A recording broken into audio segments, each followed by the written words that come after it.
The air is thick, heavy with the scent of myrrh and juniper, a futile attempt to mask the cloying sweetness of decay. It is June in Babylon in the year BC, and the heat is suffocating, mirroring the atmosphere in this gilded room within the Palace II. You are one of the royal physicians, but your skills are useless here. The man on the bed, the master of the known world, is dying. Alexander of Macedon, just 30-2 years of age, is being conquered by a fever that no poultice can soothe. Around the bed, standing like statues of polished bronze, are his generals. Perdiccas, Ptolemy, Seleucus. You see no grief in their eyes. You see the glint of ambition as they watch the architect of their fortune shudder with his final breaths. They ask him the question that hangs in the air like a shroud: to whom does he leave his empire? Through cracked lips, he whispers a phrase that will set the world on fire: to the strongest. The words are an oracle, a prophecy, and a death sentence for the very unity he forged. The rattling in his chest ceases. In the profound silence that follows, you understand. You are not witnessing the end of a life. Before we unseal these forgotten records, consider this a moment to register your presence. A like serves as your signature, and a subscription grants you access to all future findings, provided you believe these stories must be unearthed. In the comments below, share your thoughts on the most misunderstood figure in ancient history. And now the preamble is over. Let us turn to the primary sources and begin the slow work of reconstruction. The death of Alexander the Great was not merely the end of a reign. It was a seismic event that fractured the political landscape from the Greek mainland to the Indus River. His empire, forged in a breathtaking decade of conquest, was a personal creation, held together by the sheer force of his will and the unwavering loyalty he inspired. With his will extinguished, the empire became a body without a head, a vast and wealthy prize for the ambitious commanders, the Diaduchi, or successors, who had followed him across the world. The immediate aftermath of his death was a study in controlled chaos. The two potential heirs were fundamentally inadequate to the task of rule. The first was Alexander, born child by his Bactrian wife, Roxana, who would later be born as Alexander IV.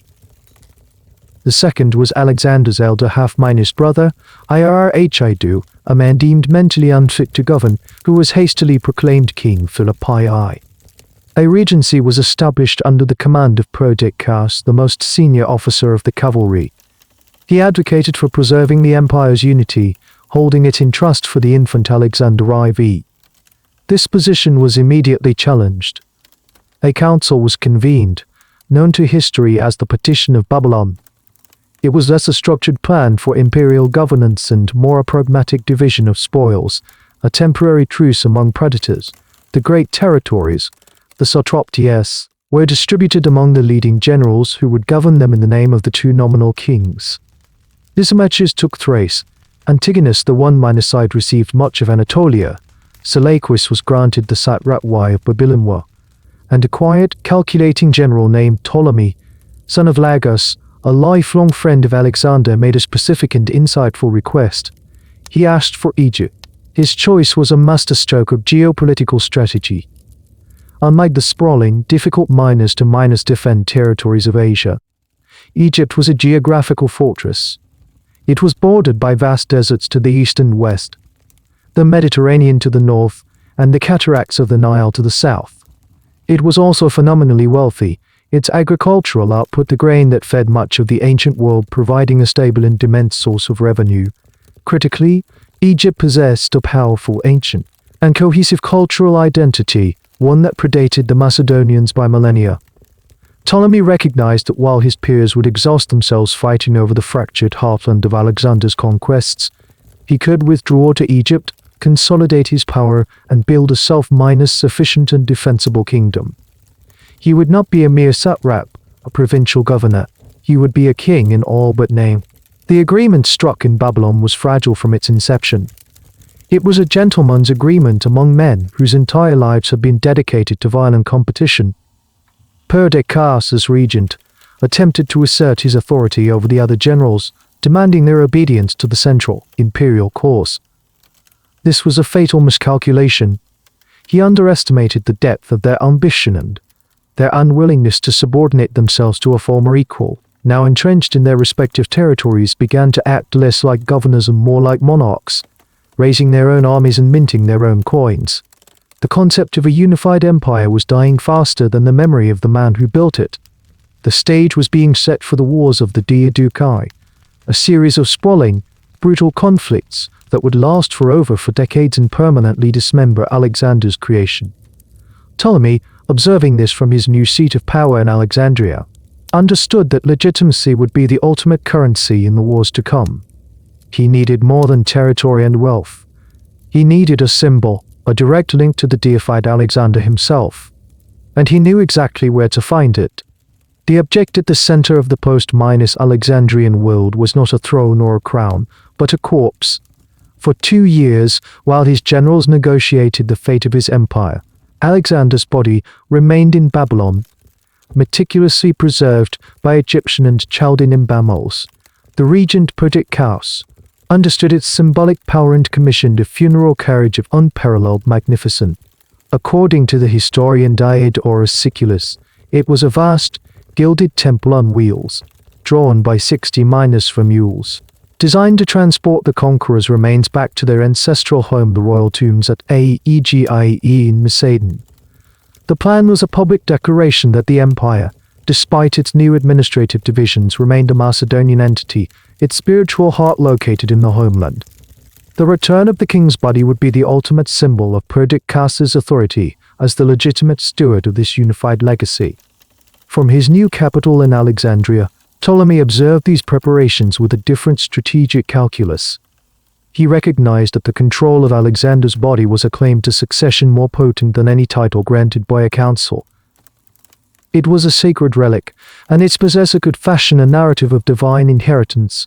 For Ptolemy, the destination of the cortege was not a matter of sentiment, but of state policy.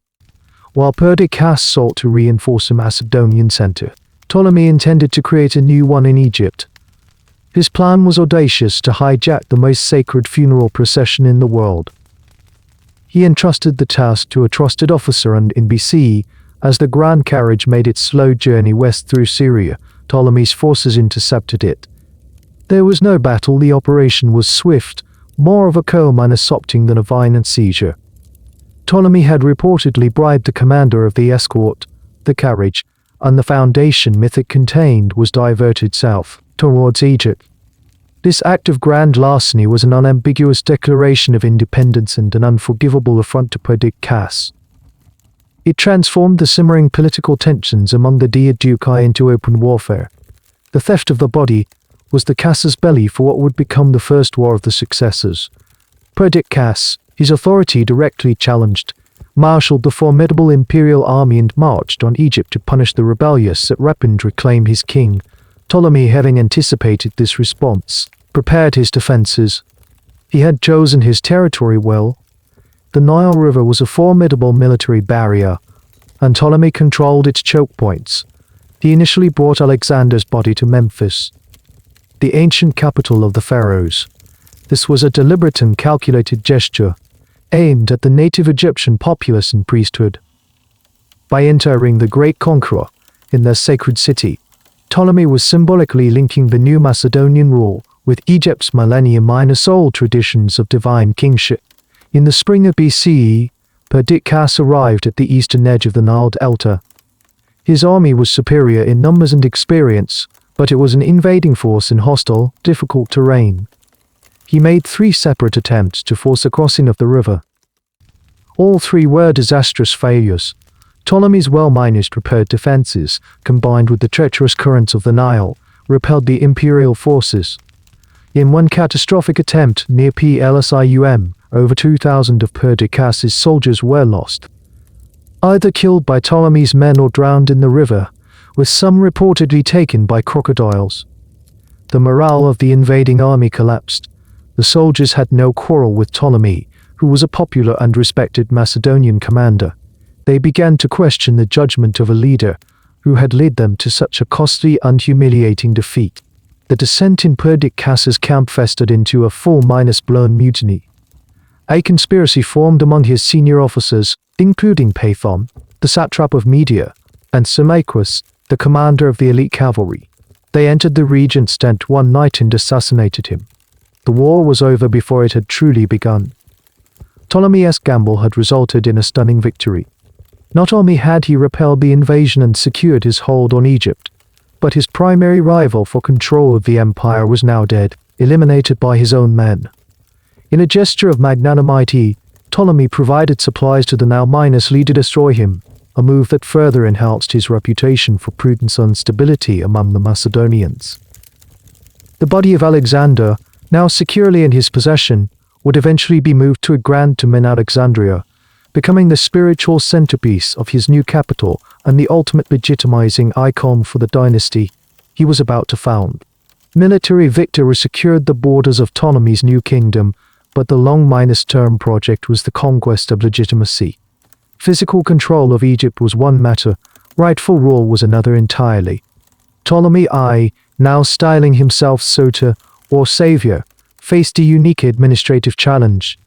He presided over a dual population, a small but dominant class of Macedonian soldiers, Greek administrators, and immigrant settlers, and immigrant settlers, and immigrant settlers, and immigrant settlers, and culturally resilient native Egyptian population. A sustainable dynasty could not be built on force alone. It required the consent, or at least the acquiescence, of the governed. This necessitated a delicate and sophisticated dual-pronged strategy, presenting one face to his Greek subjects and another to the Egyptians, while ensuring both perceived him as their legitimate sovereign. For the Greek world, legitimacy was rooted in the legacy of Alexander. Ptolemy's possession of the conqueror's body, housed in its magnificent tomb in Alexandria, was the cornerstone of this effort. He established the museum and the great library, transforming Alexandria into the undisputed intellectual and cultural capital of the Hellenistic world. This patronage cast him not as a mere warlord, but as the true heir to Alexander's vision. He also initiated a ruler cult, a practice that had begun with Alexander himself. This cult deified the deceased Alexander and in time would deify the Ptolemaic rulers themselves, providing a quasi-minus religious justification for their absolute monarchy that was palatable to the Hellenistic mindset. For the native Egyptians, however, Alexander's legacy was a foreign concept. Their idea of legitimate rule had been stable for 3 millennia, centered on the figure of the pharaoh. The pharaoh was not merely a king, he was a divine intermediary between the gods and humanity, the guarantor of Ma'at, the cosmic order, truth, and justice. To rule Egypt effectively, Ptolemy had to become pharaoh. This was not a matter of simply adopting a title, but of meticulously inserting himself and his dynasty into the intricate Egyptian theological framework. He did not dismantle the powerful and wealthy Egyptian priesthood, he co-opted it. He sponsored the rebuilding of temples, respected traditional religious rites, and endowed the cults of the traditional Egyptian gods. In return, the priesthood officially recognized him as the legitimate successor to the last native pharaohs, proclaiming his divine status in inscriptions and decrees, such as the famous Rosette, a stone issued during the later reign of Ptolemy V. The most masterful element of this cultural synthesis was the creation of a new god, Serapis. This was a state-sponsored act of religious engineering designed to unify the Greek and Egyptian pantheons. Serapis was as syncretic to appeal to both populations. His iconography was Greek, a bearded, enthroned figure reminiscent of Zeus or Hades. His theological underpinnings, however, were Egyptian, combining aspects of the god of the underworld, Osiris, with the sacred bull Apis. A magnificent temple, the Serapis, was built for him in Alexandria. To the Greeks, he was a familiar Hellenic deity. To the Egyptians, he was a recognizable form of their own ancient gods. Serapis provided a shared object of worship, a bridge across the cultural divide. Through these measures, the early Ptolemies constructed a carefully maintained duality. In the Greek-speaking court of Alexandria, they were Hellenistic monarchs. In inscriptions on the temples at Karnak or Edfu, they were depicted in the traditional style of the pharaohs, wearing the double crown of Upper and Lower Egypt, making offerings to Horus and Isis, and using the full 5-fold titular lie of a native Egyptian king. This was a highly successful and pragmatic policy. It allowed a foreign dynasty to govern a deeply traditional land with a remarkable degree of stability for nearly 2 centuries. By embracing and adapting the role of the pharaoh, Ptolemy I laid an ideological foundation for his dynasty's longevity. He had secured his kingdom's borders with the sword with religion.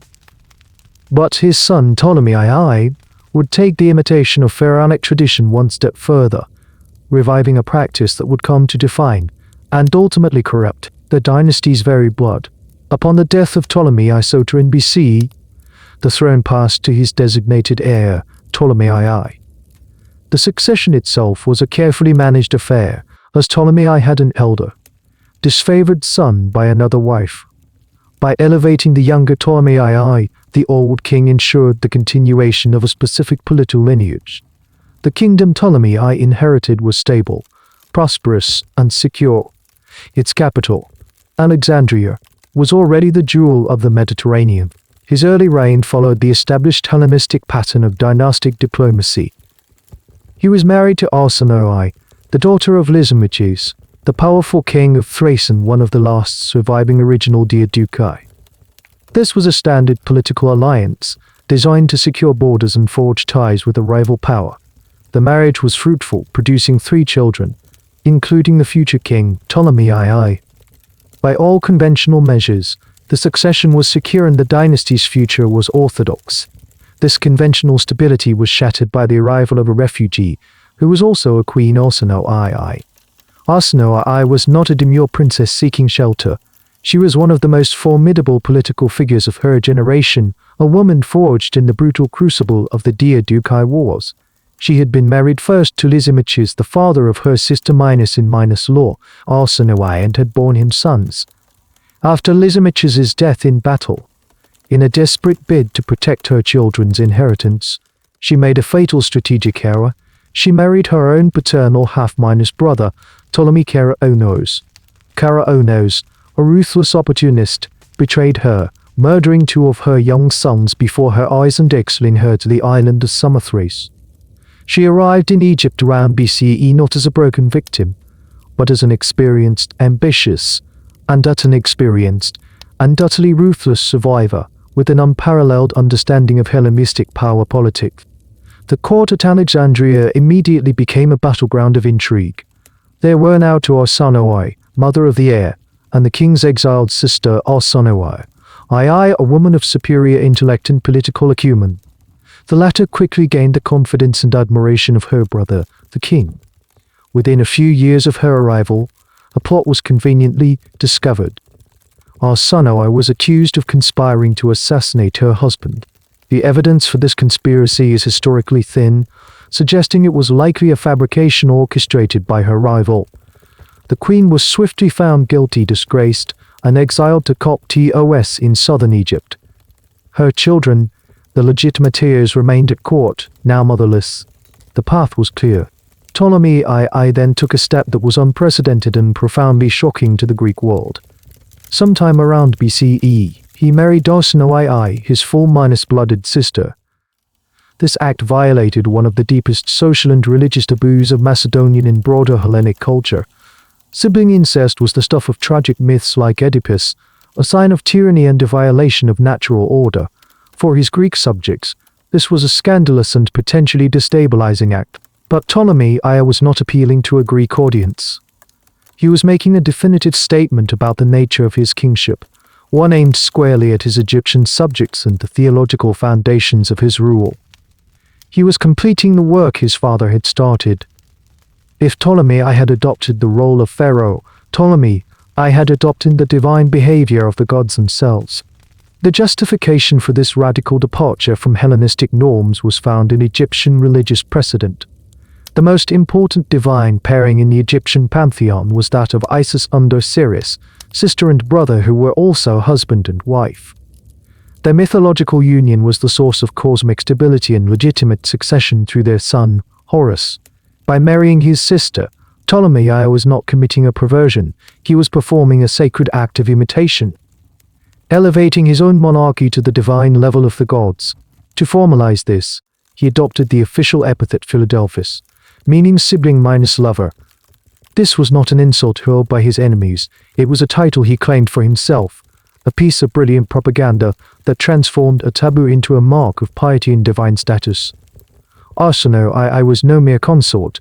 She was elevated to the status of a co-deity, worshipped alongside her brother in the state cult. They were presented to the world not as mortal rulers, but as a living incarnation of a divine pair, securing the purity of their bloodline and placing their dynasty beyond the reach of mortal norms. This marriage, born of ruthless ambition and justified by ancient theology, was a success.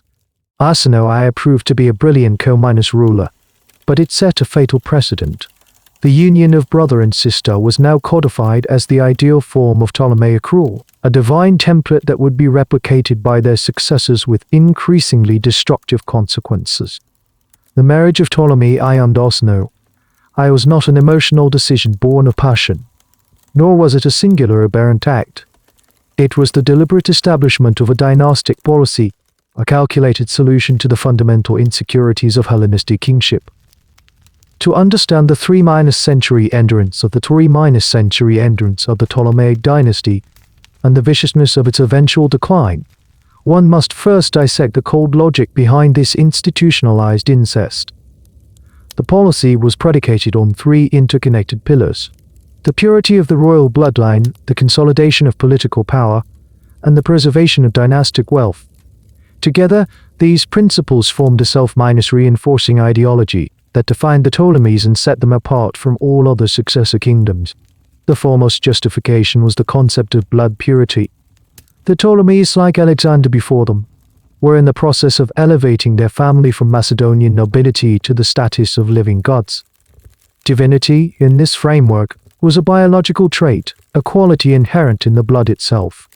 To marry outside the family was to dilute this sacred essence with mortal, or at least less divine, blood. A child born of a Ptolemaic king and a foreign princess would be only half-divine in the eyes of the state court. A child born of a brother and a sister, however, was of pure, undiluted Ptolemaic stock on both sides. This was the ultimate expression of exclusivity. It created a lineage that was, by definition, separate from and superior to not only its subjects but also its rival Hellenistic monarchs. While the Seleucids or Antigone married foreign princesses to forge temporary alliances, the Ptolemies were, in theory, creating an unbroken chain of divinity. This ideology resonated powerfully with the pre-existing pharaonic tradition, where the divine nature of the king was paramount and sibling marriage had mythological, if not always historical, precedent. The second pillar was the consolidation of power. Every foreign queen was a potential political liability. A princess from the Seleucid Empire or Macedon brought with her the political interests of her father and brothers. She represented a potential vector for foreign influence within the Alexandrian court. In the event of her husband's death, a foreign-born queen acting as regent for her young son could steer the immensely wealthy kingdom of Egypt to serve the interests of her birth family. Royal children with foreign mothers created divided loyalties and potential succession crises, as external powers could press their grandsons or nephews' claim to the throne. Sibling marriage surgically removed this entire category of risk. A sister-queen had no foreign allegiances. Her only loyalty was to her own house, the House of Ptolemy. Her political survival, her power, and her status were inextricably linked to the success of her brother husband in the dynasty they shared. Her children were not a potential link to a rival power. They were the embodiment of the dynasty's continuation. Power was kept in a closed, hermetically sealed loop. The third pillar was the preservation of wealth. The Ptolemaic kingdom of Egypt was less a state and more a vast private estate owned by the monarch. Royal marriages in the Hellenistic world were enormous financial transactions, involving the transfer of cities, territories, and vast sums of gold as dowries. Marrying a foreign princess meant a potential outflow of Egyptian wealth or the creation of complex foreign claims on it. Marrying a sister, however, kept all assets securely within the family.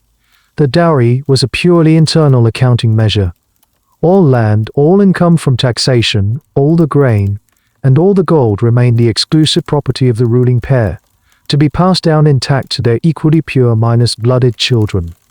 This ensured that the economic engine of Egypt served only the interests of the dynasty, without being siphoned off to support the geopolitical ambitions of in-laws.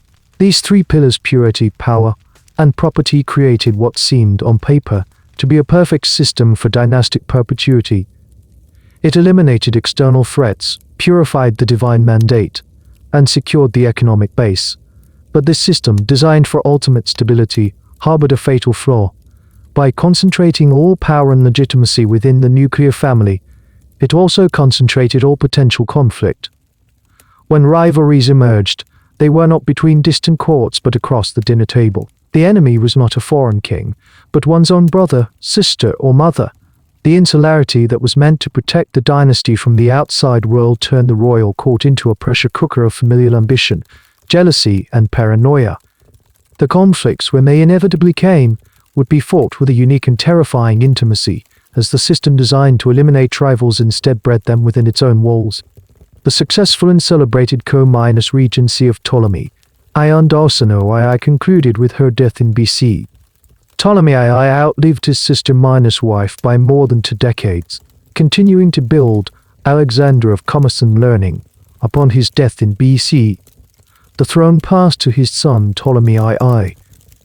Critically, this new king was not the product of the revolutionary sibling union. He was the son of Ptolemy I's first exiled wife, Arsinoe. He ascended to the throne of a kingdom that was at the height of its power and stability, a legacy of his father's long and effective reign. History would remember him not by a title referencing family relations, but by the epithet Euergetes, the benefactor, a name earned through both military triumph and domestic piety. In a striking departure from his father's most famous policy, Ptolemy I Euergetes engaged in a conventional, strategic Hellenistic marriage. He wed Berenice I, the daughter and heiress of the king of Cyrene, a wealthy Greek kingdom located to the west of Egypt along the African coast. This union was a masterpiece of foreign policy. It was not an insular act of blood purification, but an expansionist move that peacefully annexed a significant and valuable territory to the Ptolemaic sphere of influence. Berenice I was a formidable figure in her own right, a queen who would rule as regent during her husband's long military campaigns. The marriage appears to have been one of genuine partnership and perhaps even affection, a stark contrast to the cold political calculus of the previous generation. A famous tale, later immortalized in poetry, tells of Berenice dedicating a lock of her hair at a temple as a votive offering for her husband's safe return from war. The court astronomer declared it had been placed in the heavens by the gods, creating the constellation known today as Coma Berenices. The major event of Ptolemy I's reign was the Third Syrian War, also known as the Lydian War. The conflict's origins illustrated precisely the type of foreign entanglement that the policy of sibling marriage was designed to prevent. Ptolemy I's own sister, also named Berenice, had been married to the Seleucid king Antiochus II. Upon Antiochus's death, his first wife, Laodice, moved to secure the throne for her own son. She had the Ptolemaic princess Berenice and her infant son assassinated. In response to the murder of his sister and nephew, Ptolemy I launched a massive invasion of the Seleucid Empire in BC. The campaign was a spectacular success. Ptolemaic armies swept through Syria, marching unopposed through Seleucid lands all the way to Babylon and Susa. It was the absolute zenith of Ptolemaic military power, an unprecedented projection of force that left its primary rival humiliated and dismembered. Ptolemy I returned to Egypt not only with immense spoils of war, but also with thousands of religious statues that had been looted from Egyptian temples centuries earlier by the Persian king Cambyses. The restoration of these sacred objects to their proper homes was a tremendous act of religious piety that further solidified his bond with the native Egyptian priesthood and populace, cementing his reputation as the benefactor. His reign was also marked by significant administrative efforts. The Canopus Decree of BCE, a trilingual inscription like the more famous Rosetta Stone, records a synod of Egyptian priests praising the king and queen. It details their benefactors, including their importation of grain to alleviate a famine, and documents their support for the traditional temple cults. It also contains a proposal for a calendar reform, adding 1 leap day every 3 years, an astronomically sound correction that was ultimately not adopted by the conservative priesthood. The reign of Ptolemy II and Berenice II represents a golden age for the Ptolemaic Dynasty. The kingdom was prosperous, its military was dominant, and its court was, by Hellenistic standards, stable. The royal couple projected an image of effective, pious and conventional monarchy. They had produced heirs, including the future Ptolemy IV, and the succession seemed secure. Yet, this period of normalcy was an interlude, not a permanent course correction. The ideological precedent of the divine sibling minus marriage, established by Ptolemy II, had not been repudiated. It had merely been set aside for a generation. The success and security Euergetes created bred a sense of complacency. He bequeathed to his son a kingdom at its absolute peak, an inheritance so vast and powerful that it seemed indestructible. But it was this very strength that would allow for the rot to set in. The next ruler would not need his father's martial prowess or administrative skill to survive. He would inherit the fruits of that labor, and under his watch, the court would turn inward again, embracing the dynasty's unique tradition not as a tool of statecraft, but as a license for paranoia, indulgence, and violence. The golden age of Ptolemy II Euergetes ended in BC, bequeathing to his son, Ptolemy IV, a kingdom of unparalleled wealth and military supremacy. The new king, however, was a stark departure from his formidable father and grandfather. The sources, particularly the historian Polybius, portray a monarch inclined more toward religious mysticism and courtly luxury than the administration of the state. He adopted the title Philopat, or father minus lover, a public declaration of filial piety that his actions would immediately betray. The reins of government were not held by the new king, but fell into the hands of tupulous courtiers. Eusebius, an old and cunning minister held over from the previous reign, and Agathocles, an ambitious Greek of lower birth who was the king's intimate favorite. The first act of this new regime was not policy, but a systematic purge of the royal house. The court that Euergetes had kept stable through strength was now to be secured by assassination. The objective was to eliminate any individual who might serve as a rallying point for opposition to the weak king or his manipulative ministers. The first victim was the king's own mother, the powerful Queen Berenice II. She had been a co-ruined regent, and her political influence was immense. She was also believed to favor her younger son, Mag, over Ptolemy IV. She was poisoned. Shortly thereafter, Magas himself was murdered, scalded to death in his bath on the orders of Eusebius. The king's uncle, Lysimachus, was also executed. Within a short period, every senior member of the royal family who could have posed a credible threat to Ptolemy IV's throne was methodically removed from the political equation. With the family rivals eliminated, the dynastic template was reimposed. Ptolemy IV married his full sister Arsinoe II. Unlike the union of Ptolemy II and Arsinoe II, which had been a calculated political statement, this marriage was a grim necessity, the default action in a court that had turned inward on itself. Arsinoe II appears to have been a stronger and more conscientious figure than her brother, but she was trapped. A powerless observer to the excesses of the court and the machinations of Eusebius and Agathocles. The royal couple were rulers in name only. The palace was governed by a cabal of ministers who encouraged the king's indulgences to maintain their own power. This internal rot did not go unnoticed by the outside world. The energetic and ambitious new ruler of the Seleucid Empire, Antiochus III, saw an opportunity in the decadent and divided Alexandrian court.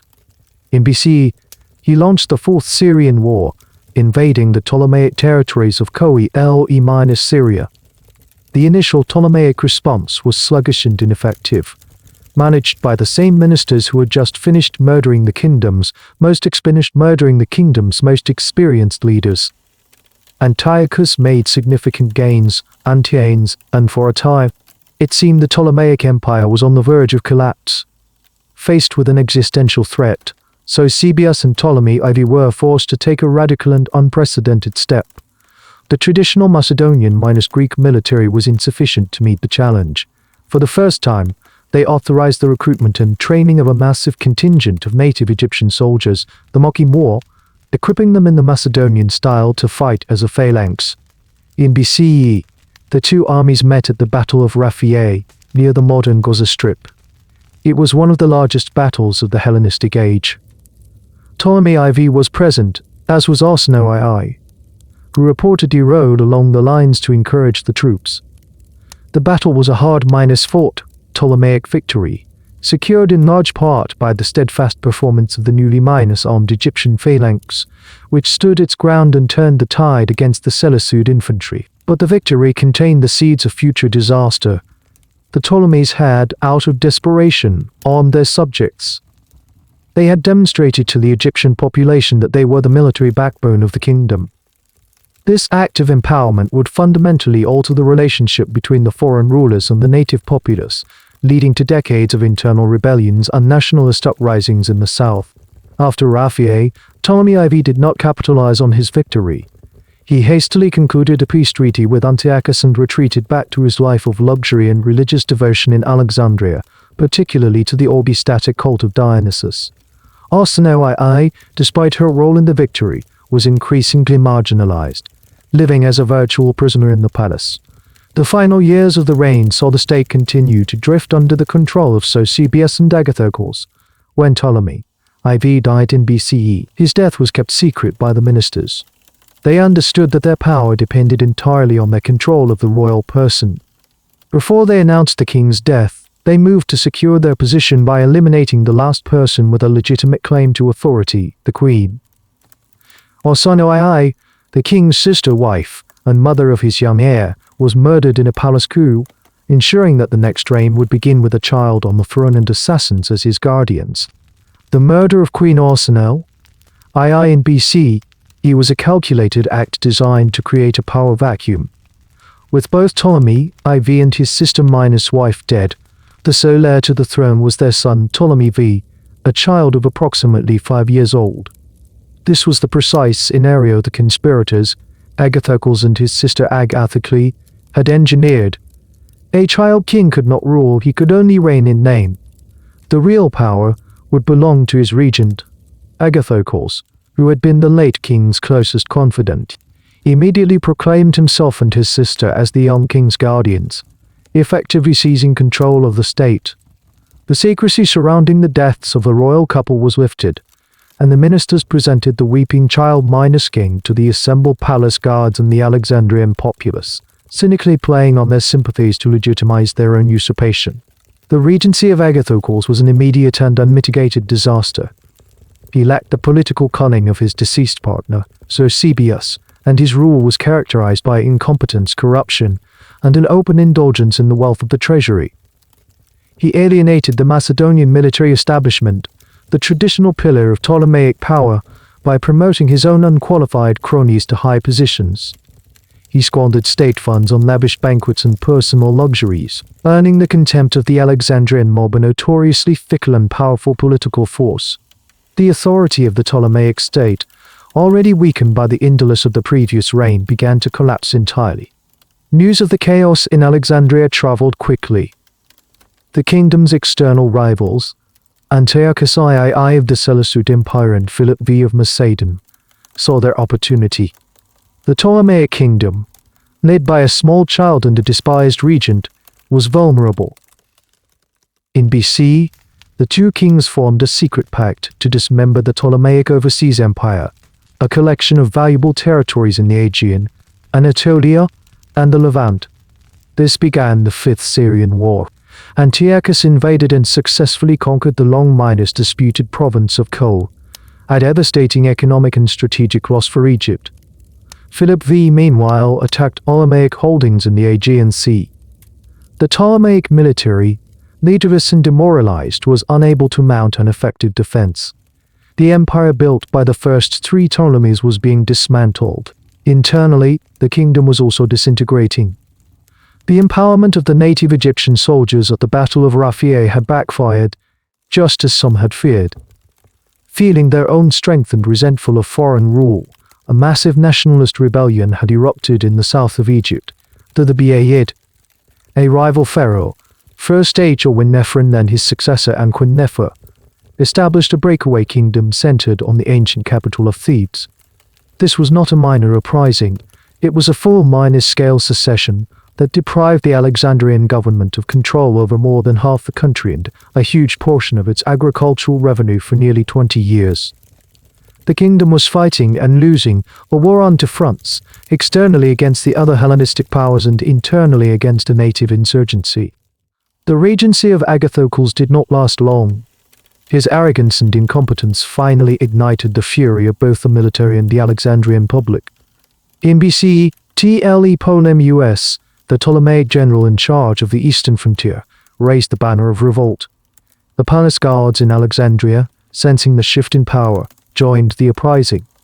The Alexandrian mob, whipped into a frenzy, surrounded the palace demanding the death of the regent and his sister. In a scene of brutal mob justice, Agathocles and his family were honored. According to Polybius, he was killed by his own friends to spare him a worse fate.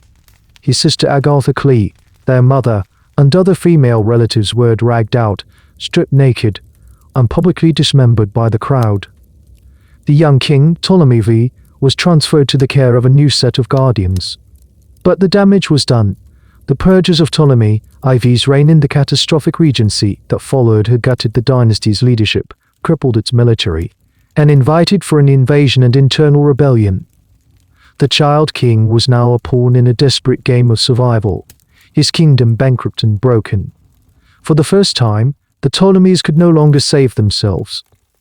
They would have to turn to a new, rising power in the West, a power whose help would come at the price of their independence, Rome.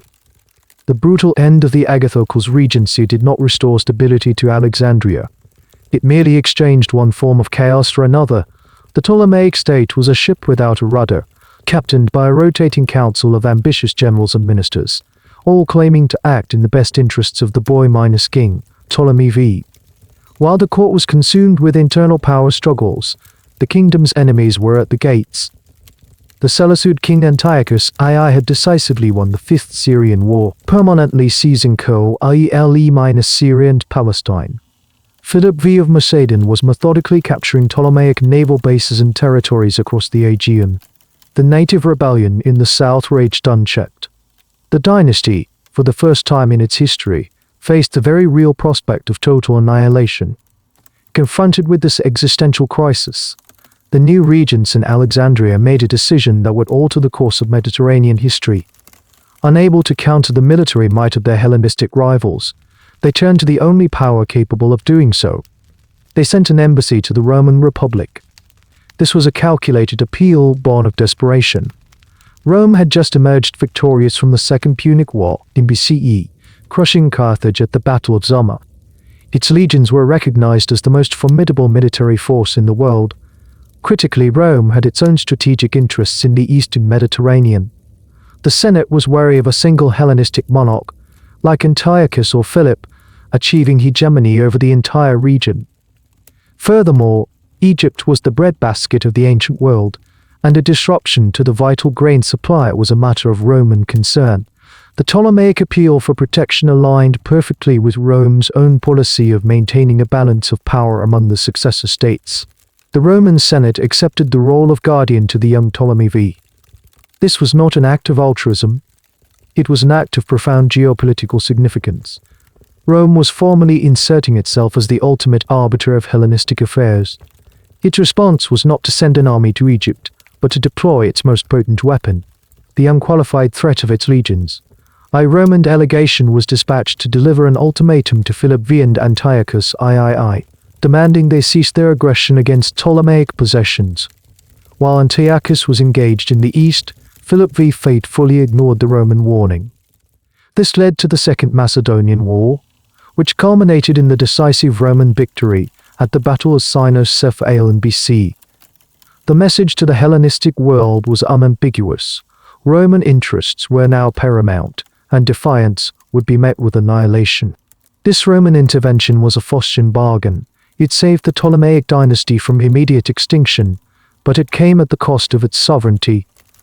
Egypt was now a de facto Roman protectorate, while the Ptolemies would retain the outward trappings of kingship, the palace, the titles, the wealth. Their foreign policy was no longer their own. Any significant decision, any succession dispute, would henceforth be subject to the review and approval of the Roman Senate. The Ptolemies were no longer players in the great game, they were a wealthy piece on the board, and Rome was the player. The shadow of Roman power, once a distant abstraction, now fell directly over Alexandria. With the external threat neutralized by Roman diplomacy, the Ptolemaic government could finally turn its full attention to the festering internal rebellion. The war against the breakaway pharaohs of the south was a long, brutal, and costly affair. It took years of grinding campaigns for the Ptolemaic general Commonus to finally suppress the insurgency. The rebel pharaoh, Nefer, was captured in BC. The treatment of the defeated rebels was savage, a clear message that no further dissent would be tolerated. During this period of internal consolidation, the young king came of age. In BC, Ptolemy V was formally crowned in the ancient Egyptian capital of Memphis. The event was commemorated by the Memphis Decree, issued by a synod of Egyptian priests. This decree, inscribed in hieroglyphic, Demotic, and Greek on what is now known as the Rosetta Stone, was a masterful piece of royal propaganda. It details the king's benefactorship to the temples, his cancellation of tax arrears, and his victory over the rebels. In exchange, the priesthood pledged its unwavering support for the king and his official cult, reinforcing his legitimacy as the true pharaoh. The decree was a clear attempt to repair the shattered relationship between the Greek monarchy and the native Egyptian elite. Ptolemy versus personal rule, however, was not a return to the glory days. The sources describe a man made cruel and paranoid by his traumatic childhood. He ruled with a heavy hand, alienating much of the court. His reign, which had begun under Roman protection, ended abruptly in BC, and he was assassinated by his own officers, who reportedly feared he was planning a new war they would have to finance.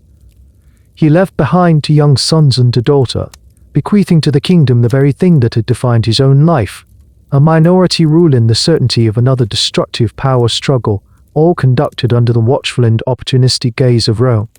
The assassination of Ptolemy V in BCE plunged the kingdom back into a familiar state of crisis. The heir Ptolemy VI was a child, no more than 6 years old. His mother Cleopatra I, a Seleucid princess and the first Ptolemaic queen to bear that soon -B assumed the regency.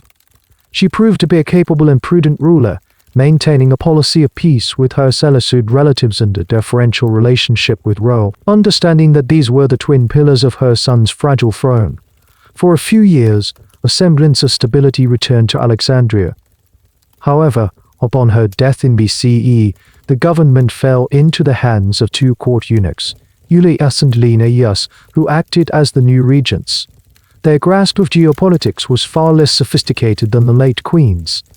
Driven by a combination of arrogance and a desire to rally popular support, they revived the old Ptolemaic claim to co-Syria. This aggressive posture was a catastrophic miscalculation. The Seleucid throne was now occupied by Antiochus IV Epiphanes, a far more energetic and ruthless ruler than his predecessors. Seeing the Ptolemaic provocation for the weakness it was, Antiochus launched a pre-Minasemptive invasion of Egypt in BC, initiating the 6th Syrian War. The Ptolemaic army, which had not fought a major front war in decades, was utterly crushed at the Battle of Pelusium. The path to Alexandria was open. Antiochus captured the young king Ptolemy VI, who became his puppet. To counter this, the people of Alexandria took a decisive step. They deposed the captive Ptolemy VI and proclaimed his younger brother king as Ptolemy VII. To complete the family picture, they also elevated their sister, Cleopatra II, to the status of co-ruler. Egypt now had a ruling triumvirate, 2 brothers and a sister, all teenagers, presiding over a kingdom that was being occupied by a foreign army. The situation was unsustainable. Antiochus IV, controlling the person of Ptolemy VI, marched on Alexandria to restore him to his throne, a transparent pretext for capturing the city and its immense treasury. The siege failed, but Antiochus withdrew, leaving Egypt deliberately divided between the 2 rival brothers Ptolemy VI in Memphis under his control, and Ptolemy VII and Cleopatra II in Alexandria. This division, he reasoned, would keep Egypt weak and perpetually consumed by internal strife, unable to challenge Seleucid dominance. However, his calculation failed to account for two factors: the political skill of his niece, Cleopatra II, and the ever-present influence of Rome. Cleopatra II, acting as a mediator, reconciled her to brothers. They agreed to rule jointly, along with her, in a unique and inherently unstable power-sharing arrangement. To solidify this family pact and reimpose the dynastic ideal, Ptolemy VI, the elder brother, married his full sister, Cleopatra I. The sibling triumvirate was now bound by both blood and marriage. A united Egypt, however, was a threat to Antiochus's plans. Determined to end the Ptolemaic dynasty once and for all, he brushed aside the token resistance and marched directly on Alexandria. The kingdom's fate seemed sealed. At this critical moment, Rome intervened. The Senate, having just concluded the Third Macedonian War with a crushing victory at Pydna, was now the unchallenged master of the Mediterranean. It had no intention of allowing a resurgent Seleucid empire to absorb the wealth of Egypt. A single Roman envoy, the elderly and imperious Gaius Popilius Laen, was dispatched to confront the victorious Seleucid king.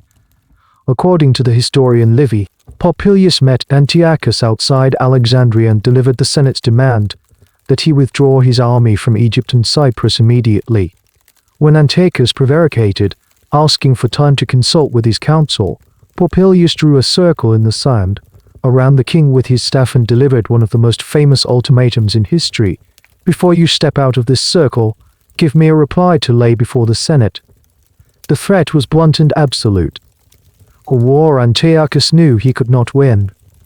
Humiliated, the king had no choice but to comply. He agreed to withdraw his forces. A lone, unarmed Roman senator had saved the Ptolemaic kingdom where its entire army had failed. The Day of Eleusis, as it came to be known, was the ultimate demonstration of Roman power and Ptolemaic dependency. The immediate crisis was over, but the structural problem remained. The joint rule of two ambitious brothers and one sister was a political impossibility. The external enemy had been removed, allowing the court's internal rivalries to fester. The fragile truce between Ptolemy VI and Ptolemy VII quickly broke down, fueled by palace intrigue and the competing factions that supported each brother. Alexandria became a hotbed of conspiracy and street violence, born of a national emergency, was about to descend into a bitter and protracted family civil war. The enforced peace brokered by Rome did not resolve the fundamental conflict within the Ptolemaic royal family. It merely postponed it. The joint rule of Ptolemy VI Philometor, Cleopatra II, and Ptolemy VII was untenable. The two brothers were fundamentally incompatible in temperament. Philometor the elder was generally regarded as mild-mannered and inclined towards diplomacy. His younger brother, by contrast, was notoriously ambitious, cruel, and physically imposing. Later Roman sources would nickname him Physcon or Populi, due to his corpulence. By BCE, the younger Ptolemy had successfully maneuvered his brother out of power, forcing him into exile. Ptolemy VI did not flee to a rival Hellenistic court, but to the source of all real power in the Mediterranean, Rome. He made the journey as a supplicant, presenting his case directly to the Senate. The Roman Senate, ever keen to maintain its role as the ultimate arbiter of Hellenistic affairs and to keep Egypt weak and divided, intervened once more.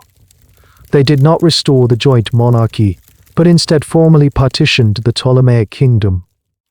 Ptolemy VI was reinstated as the king of Egypt and Cyprus. Ptolemy VII Physcon was granted the separate kingdom of Cyrene, the territory to the west of Egypt. This was a temporary solution, and Physcon was deeply unsatisfied with his lesser share. For the next 2 decades, the brothers engaged in a constant, simmering conflict.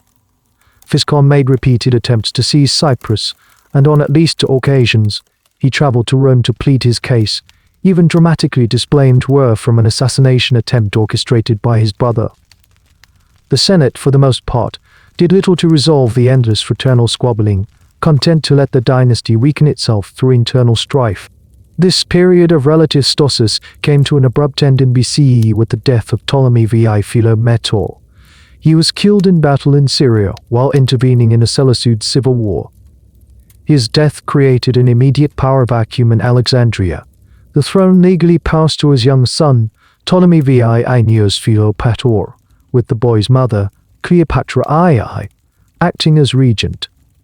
This succession, however, was unacceptable to the ever-mindless ambitious Ptolemy VI Physcon. He saw his chance to claim the ultimate prize. He returned from Cyrene to Egypt, not as a petitioner, but as a claimant to the throne. He marshaled his forces and prepared to march on Alexandria. Cleopatra II, facing the prospect of a devastating civil war against her ruthless brother, found herself in an impossible position. She had the support of the Alexandrian the Long Minos held claim. To avert bloodshed and preserve some semblance of power for herself and her son, she was forced to agree to a horrifying compromise. She consented to marry her brother, Ptolemy VI Physcon, the man who had been her other brother's lifelong rival. As part of this political settlement, her son, Ptolemy VII, would be formally recognized as the heir and would serve as a co-minus ruler with his new stepfather on Dunkel. This arrangement was a thin veil for a brutal seizure of power. Ptolemy VII entered Alexandria and the marriage took place. The young Ptolemy VII was now a living symbol of the previous regime and a direct obstacle to Physcon's own dynastic ambitions. The historical sources, particularly the historian Justin, recount the grim events that followed. On the very day of the wedding celebrations, as the city feasted, Physcon had his young nephew and co-minus ruler assassinated. Some accounts claim the boy was murdered in his mother's arms as she pleaded for his life. With this act of calculated brutality, Ptolemy VII eliminated the last legitimate heir of his elder brother. The reign of terror had just begun. Physcon initiated a bloody purge of Alexandria, executing intellectuals, political opponents, and anyone suspected of having supported his late brother or the Alexandrian mob that had once expelled him. The museum and library were emptied of their leading scholars, who were either killed or forced to flee, leading to a Hellenistic diaspora of Greek learning across the Mediterranean. But Physcon's most shocking act was yet to come, and murdered her son. He then took another wife. In a move that layered one taboo upon another, he seduced and married his own niece, the daughter of his brother and his sister-wife, a young woman, also named Cleopatra, the future Cleopatra II. He did this without divorcing his sister, creating a polygamous royal household where he was simultaneously married to a mother and her daughter. This grotesque domestic arrangement set the stage for one of the most vicious and destructive civil wars in the dynasty's history. The court of Ptolemy VII Physcon was a toxic and unsustainable political entity. He now ruled alongside two queens who were also his sister and his niece and who were, of course, a mother and her daughter. The personal hatred between the two Cleopatra II and Cleopatra II was matched only by their shared loathing for the king. This triangular arrangement of familial animosity paralyzed the court and created fertile ground for factionalism and conspiracy. Who had long detested Physcon for his cruelty and purges, now had a focal point for their opposition, the senior queen, Cleopatra II. She was the widow of the more popular Ptolemy VII and the mother of the murdered Ptolemy VII. She represented a direct link to a more stable and respected past. By BCE, the simmering tensions erupted into open civil war. The Alexandrian mob, a constant and volatile force in Ptolemaic politics, rose up in a massive riot against Physcon. They set fire to the palace, forcing the king, along with his younger wife Cleopatra II and their children, to flee the capital in a hurry. They escaped to Cyprus, which remained a loyal Ptolemaic possession. In their absence, the people of Alexandria formally proclaimed Cleopatra I as the sole queen of Egypt. A Ptolemaic woman ruled not as a regent or a co-minus ruler, but as an independent monarch in her own right. From his exile in Cyprus, Ptolemy VII Physcon plotted his revenge, and it was a revenge of singular psychopathic cruelty. He had brought with him from Alexandria his eldest son by Cleopatra II, a young boy named Ptolemaic, who was technically the legitimate heir to the throne. According to the historical accounts of Diodorus and Justin, Physcon, consumed by rage against his sister-wife, decided to inflict upon her the most unimaginable pain. He had their own son, Ptolemaic murdered, then he had the boy's body dismembered. He placed the severed head, hands, and feet of the child into a box and had it delivered to Alexandria. The gruesome package was timed to arrive on Cleopatra II's birthday, to be presented to her during the celebratory banquet. This act of filicidal mutilation was not just a personal atrocity, it was a political statement of ultimate nihilism, a demonstration that there was no line Physcon would not cross to terrorize his enemies and reclaim his throne. The horrific act backfired, at least in the short term. Instead of breaking Cleopatra II's spirit, it solidified the opposition against Physcon. The queen, displaying the gruesome remains of her murdered son to the people of Alexandria, hardened their resolve. Statues and official inscriptions bearing Physcon's name were systematically destroyed and defaced across the territories she controlled. The civil war intensified, becoming a brutal, kingdom-wide conflict. Armies loyal to the queen and the king clashed in the Egyptian countryside. The war dragged on for years, devastating the economy and the administration of the country. During this period, the divided Ptolemaic state became a pawn in the larger geopolitical struggles of the region. Cleopatra II, in a desperate need for allies, offered the throne of Egypt to the Seleucid king, Demetrius II, in exchange for military support. Physcon countered this move by supporting a rival usurper to the Seleucid throne, a man named Alexander II, as effectively exporting the Ptolemaic civil war into the collapsing Seleucid kingdom. The conflict became a complex proxy war, with both sides bleeding the resources of Egypt to pursue their personal vendetta. By BCE, however, the tide began to turn. Physcon, with his superior military resources and a steady base of operations in Cyprus, gradually reconquered the Egyptian countryside, isolating Cleopatra II in Alexandria. The capital, which had been the heart of her power, was now her besieged prison. Faced with inevitable defeat, a reconciliation was eventually brokered, likely under pressure from Rome, which had no interest in the permanent destabilization of its primary grain supplier. A formal amnesty decree was issued. Ptolemy VII Physcon returned to Alexandria and the throne. The bizarre and hateful triumvirate of Physcon, his sister Cleopatra II, and his niece other wife Cleopatra II was established. They would rule together in a fragile, hate-filled truce for the remainder of Physcon's reign. The civil war was over, but it had left the kingdom shattered, its treasury empty, and its ruling family bound together not by blood, but by a shared history of unimaginable trauma and atrocity. The final years of Ptolemy VII Physcon's reign were conducted under a veneer of reconciliation. The joint rule of the king, his sister Cleopatra II, and his niece Cleopatra II was officially restored, and the trio issued joint decrees as if the preceding decade of civil war, filicide, and betrayal had never occurred. Beneath this surface, however, the court remained a nest of intrigue and unresolved hatred. Physcon died in BCE, not by an assassin's blade, but of natural causes. His death did not bring clarity or stability. Instead, it activated the final political poison he had prepared for his dynasty, his will. This document was a masterpiece of calculated disruption, designed not to ensure a smooth succession, but to perpetuate the very divisions that had defined his own life and reign. The will did not bequeath the kingdom to a single, clear heir. Instead, it stipulated that the throne should go to his wife, Cleopatra II, and whichever of their two sons she preferred. The choice was left entirely to her discretion. This was an extraordinary and deliberately destabilizing provision. It immediately pitted his two sons, Ptolemy IX and Ptolemy X, against each other, forcing them to compete for the favor of their powerful mother. The kingdom was not a birthright to be inherited, but a prize to be won through maternal politics. The two sons were very different. The elder, Ptolemy IX, nicknamed Lathias or Chikpia, was the initial choice of the Alexandrian people. He was already a grown man with some governing experience in Cyprus.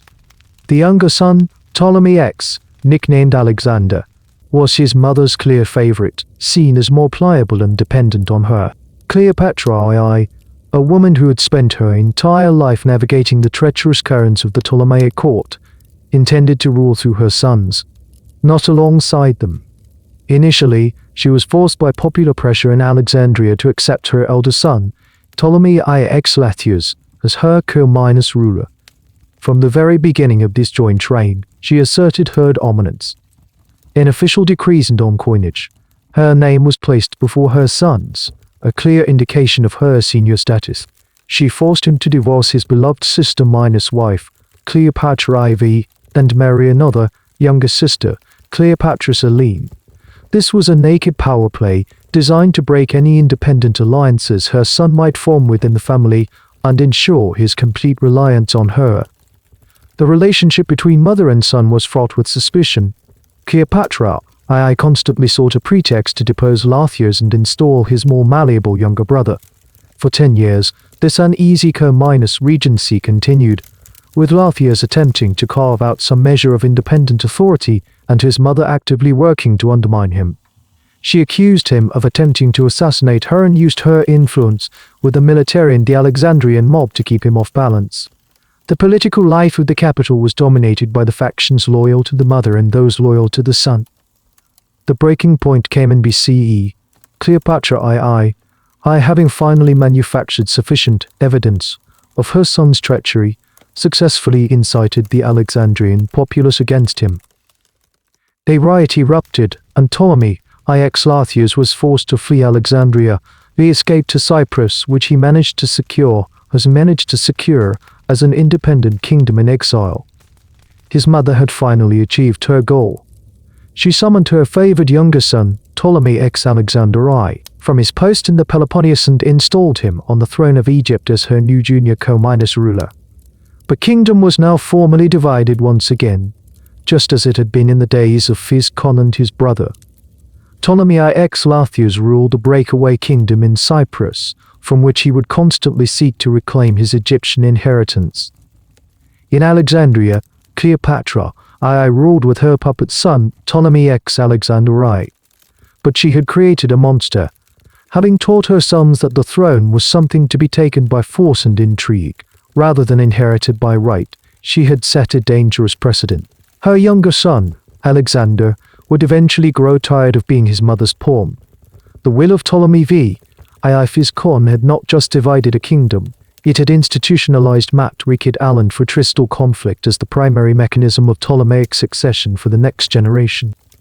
The division of the Ptolemaic realm in BCE was not a stable partition, but the opening phase of a protracted, low-intensity war between two brothers, orchestrated by their mother. In Alexandria, Cleopatra II ruled with absolute authority, her son Ptolemy X Alexander I serving as little more than a royal signatory. From his base in Cyprus, the exiled Ptolemy IX Laertius consolidated his power, building a fleet and an army, patiently waiting for an opportunity to reclaim his birthright. The conflict was a stalemate, a war of political maneuvering and minor skirmishes. The true battleground would emerge not in Egypt itself, but in the volatile landscape of the collapsing Seleucid Empire and the rising Hasmonean kingdom of Judea. The opportunity for Laertius to break the impasse came from a Judean civil war. The Hasmonean king, Alexander Jannaeus, was besieging the Ptolemaic-aligned city of Ptolemy. The citizens of Ptolemy appealed to Laertius for aid. Seeing a chance to establish a strategic foothold on the mainland directly threatening Egypt, Laertius landed his army in Syria. He proved to be a capable and ruthless commander, decisively defeating Jannaeus's forces and launching a brutal campaign through Judea and Syria. His success was alarming to his mother in Alexandria. Her exiled, disfavored son was no longer a distant problem in Cyprus. He was a victorious general with a veteran army on the very doorstep of Egypt. Faced with this direct threat, Cleopatra II decided she could not trust her generals. She would lead the campaign against her son herself. In BC, she mobilized the main Ptolemaic army and marched into Palestine, taking her co-minus ruler and other son, Ptolemy X Alexander, with her. The conflict was now a literal family affair, a mother and one son leading an army against the other son. Cleopatra II's campaign was successful. She outmaneuvered Laertius, forcing him to abandon his mainland positions and retreat back to Cyprus. Egypt was secure and the threat was contained, but the campaign had a fatal unintended consequence. It brought the simmering resentment between Cleopatra II and her favored son, Ptolemaic Alexander, to a boil. Alexander had spent years as his mother's puppet. He was king, but she held all the real power. During the campaign, tensions flared. According to the historian Justin Alexander, fearing that his mother was plotting to assassinate him and perhaps promote one of his nephews, decided to premunacempt her. In BC, he abandoned the army and attempted to flee. Cleopatra I persuaded him to return, but the trust between them was irrevocably broken. Shortly after their return to Alexandria, Ptolemaic Alexander I arranged for his own mother, Cleopatra I to be murdered. The woman who had ruthlessly manipulated her sons, driven one into exile, and started a civil war to maintain her own power, was ultimately consumed by the very system of familial betrayal she had perfected. The matriarchate, however, did not secure Alexander's throne. It made him universally reviled. He ruled for over a decade after his mother's death, a reign characterized by profligacy, cruelty, and a desperate reliance on Roman financiers to fund his mercenary armies. He was deeply unpopular with the Alexandrian people, the Greek soldiery, and the native Egyptians. Meanwhile, his brother Lathius waited patiently in Cyprus. The final act of the brothers' war began around BC. The Alexandrian populace and the palace guard, unable to tolerate Alexander's tyranny any longer, rose up in rebellion and expelled him from the city. In a dramatic reversal of fortune, the very people who had driven Lathius out 19 years earlier now invited him back. Ptolemaic Lathius returned to Alexandria in triumph, welcomed as a savior. He was restored to the throne of Egypt, this time as a sole, undisputed monarch. The long years of exile ended. His brother, Ptolemaic Alexander, was not finished, however. He managed to gather a small fleet and a mercenary force and attempted to invade Cyprus. The campaign was a failure. In the final confrontation, the last of Alexander's forces were defeated in a naval battle, and the matriarchate king was himself killed. The long and destructive war between the sons of Physcon was finally over. Ptolemaic Lathius, now known as Soteriai, was the sole ruler of a kingdom that had been profoundly damaged by 3 decades of incessant family conflict. The treasury was empty, the overseas empire was a memory, and the political establishment was fractured and exhausted. He ruled for another 7 years, a period of relative quiet, but it was the quiet of exhaustion, not of strength. He had survived his mother and his brother, but he was an old man ruling over a shadow of the kingdom his ancestors had built.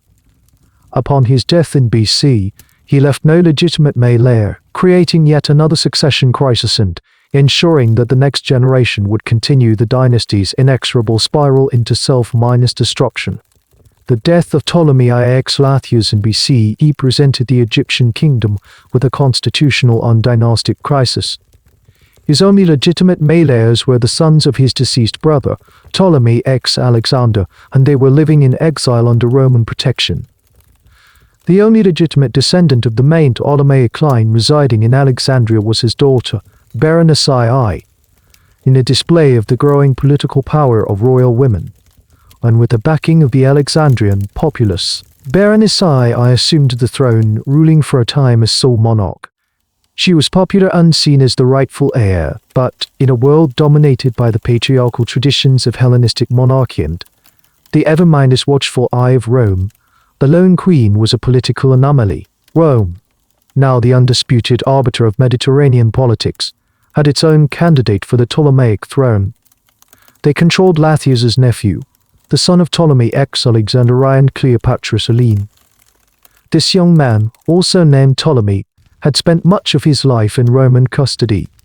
The Roman dictator Sulla, seeking to install a client king who would be indebted to Rome and, more specifically to him, decided to press the young man's claim. He was to marry his cousin Berenice I and rule alongside her as Ptolemaic Alexander I. The arrangement was a political necessity, but it was doomed from the start. Berenice I was a popular, established queen in her late 20s. Ptolemaic I was a teenager, a stranger to Alexandria, and widely seen as a Roman puppet. He was also, by all accounts, arrogant and tactless. The marriage took place as Sulla had dictated. 19 days later, Ptolemy XI, in a move of stunning political ineptitude and brutality, had his wife and co-minus ruler, Berenice III, murdered. He may have believed that by eliminating her, he could rule alone, free from her influence. He had fundamentally misjudged the political situation. Berenice was beloved by the Alexandria NS. Her murder was an unforgivable outrage. The Alexandrian mob, which had so often been the agent of Ptolemaic political change, rose in a spontaneous and furious revolt. They stormed the palace, dragged the young king to the gymnasium, and summarily executed him. His reign had lasted less than 3 weeks. The murder of Ptolemy XI created an even more severe power vacuum. There were now no obvious, legitimate male heirs available to take the throne. The direct line from Ptolemy I had effectively been extinguished through generations of infighting and murder. The choice of a new king fell to the Alexandrian court and military, who had to find a candidate with some connection, however tenuous, to the royal bloodline. They found the illegitimate sons of Ptolemy IX Lathius, who had been raised outside the formal line of succession. The elder was installed as the new king of Egypt, taking the throne as Ptolemy XII. The younger brother was made king of Cyprus, once again splitting the kingdom. This new king, Ptolemy XII, was acutely aware of his weak claim to the throne. He was a bastard son, ruling only by the grace of the Alexandrian elite and, more importantly, without the formal recognition of Rome. He received the derisive nickname Oletes, the flute player, for his decadent lifestyle and his participation in the religious ceremonies of the cult of Dionysus, which many of the stern Macedonians in his court viewed as undignified. The primary political objective of his entire reign would be to secure official recognition from the Roman Senate, a status that would be designated by the title amic, asset socius populi Romani friendendae of the Roman people. This quest for legitimacy made him utterly subservient to Roman interests and fantastically corrupt. He paid enormous bribes to influential Roman politicians and generals, men like Julius Caesar and Pompey the Great, to buy their support. To raise the vast sums of money required for these bribes, he levied crushing taxes on the Egyptian population, debased the currency, and took out massive loans from Roman bankers. He effectively mortgaged his kingdom to Rome. During this period, the political agency of the Ptolemaic queens continued to grow. Ptolemy XII's wife, Cleopatra VII, appears to have been a co-minus ruler with significant influence. When Ptolemy XII's policies made him so unpopular that he was driven out of Alexandria by a mob in BCE, his eldest daughter, Berenice IV, was placed on the throne as the new queen. She ruled for 3 years, first with her sister Cleopatra VIII and then alone, demonstrating once again that the Ptolemaic women were often more capable and politically astute than the men. Berenice IV even defied Rome by refusing a marriage alliance they proposed. This period of female rule was a direct consequence of the dynasty having systematically exterminated its own legitimate male line. The women were all that remained, and they were stepping into the void. The exile of Oletes in BC, he was not a temporary setback. It was the defining crisis of his reign and a stark illustration of his kingdom's complete subjugation to Roman will. He did not seek refuge in a rival Hellenistic court, as his ancestors might have done. The courts of the Seleucids and Antigone DS were shadows of their former selves. The only address that mattered was Rome. Oletes traveled there as a petitioner, a king without a kingdom, his political survival entirely dependent on the whims of the Roman Senate and, more specifically, on the powerful individuals who controlled it. The first triumvirate of Pompey the Great, Marcus Licinius Crassus, and Julius Caesar. His goal was simple and crushingly expensive: to buy a Roman army to restore him to his own throne. His time in Rome was a masterclass in the corrosive power of money in late Minus Republican politics. He became a pawn in the complex and deadly rivalries of the Tree of Moses. He had previously secured his title of friend and ally of the Roman people. From Caesar in BC at the staggering cost of talents of silver, a sum equivalent to a significant portion of the entire Roman state's annual revenue. Now, he had to promise even more: most notably Gaius Sruberius Postumus pledging the future revenues of his kingdom as collateral. The negotiations were protracted and humiliating. Roman senators debated the legitimacy of his claim and the religious propriety of intervening in Egypt, all while their palms were being greased by Auletes' agents. He was a king reduced to the status of a lobbyist, hemorrhaging the wealth of his nation in the antechamberess of Roman aristocrats. Back in Egypt, his daughter Berenice Ivy ruled. Aware of the instability of her position as a sole female monarch, she sought a royal husband to solidify her reign. Her first choice, a supposed Seleucid prince, was quickly dismissed as an impostor and reportedly strangled on her orders. Her second husband, a nobleman named Archelaus, managed to hold the position, but their regime lacked the international legitimacy and financial resources to counter the machinations of the exiled king. The 3 years of Berenice's reign were a period of anxious independence, a brief interlude from the direct subservience that had characterized her father's rule. In BCE, Auletes' investment in Roman corruption finally paid off. He secured the backing of Aulus Gabinius, the Roman proconsul of Syria, a man deeply in debt and loyal to Pompey. For a promised bribe of talents, Gabinius agreed to undertake an unauthorized invasion of Egypt. He marched his legions from Syria, easily defeated the weak and demoralized Ptolemaic army, and entered Alexandria. Ptolemaic Auletes was restored to his throne toward the strength of his own forces, but as the baggage of a rogue Roman general. His first act upon centering Alexandria was to secure his authority through the elimination of his rival. His daughter, Berenice Ivy, the ruling queen, was summarily executed, along with many of her wealthy supporters. This was standard Ptolemaic practice, the consolidation of power through familial murder. But the nature of his restoration had fundamentally altered the political reality in Egypt. Gabinius did not simply leave after collecting his fee. He left behind a substantial portion of his Roman and Gallic mercenary troops, officially to serve as Auletes' bodyguard and to ensure the king remained in power. These soldiers, who became known as the Gabinian Eye, were a permanent Roman garrison in the heart of Alexandria. They were loyal, not to the Ptolemaic crown but to their Roman commanders and the promise of Roman pay. Egypt was now, in all but name, an occupied territory. The final years of Ptolemaic II's reign were spent as a broken and despised man. He was king only in title, his authority propped up by foreign soldiers. He was bankrupt, his kingdom's finances controlled by his Roman creditors, chief among them Sruberius Postumus, who came to Alexandria to act as his finance minister and ruthlessly extract the money he was owed. Auletes presided over a court stripped of its wealth and a kingdom stripped of its sovereignty. His only remaining political objective was to ensure a smooth succession for his remaining children. To this end, in his final will, he took the ultimate step of subservience.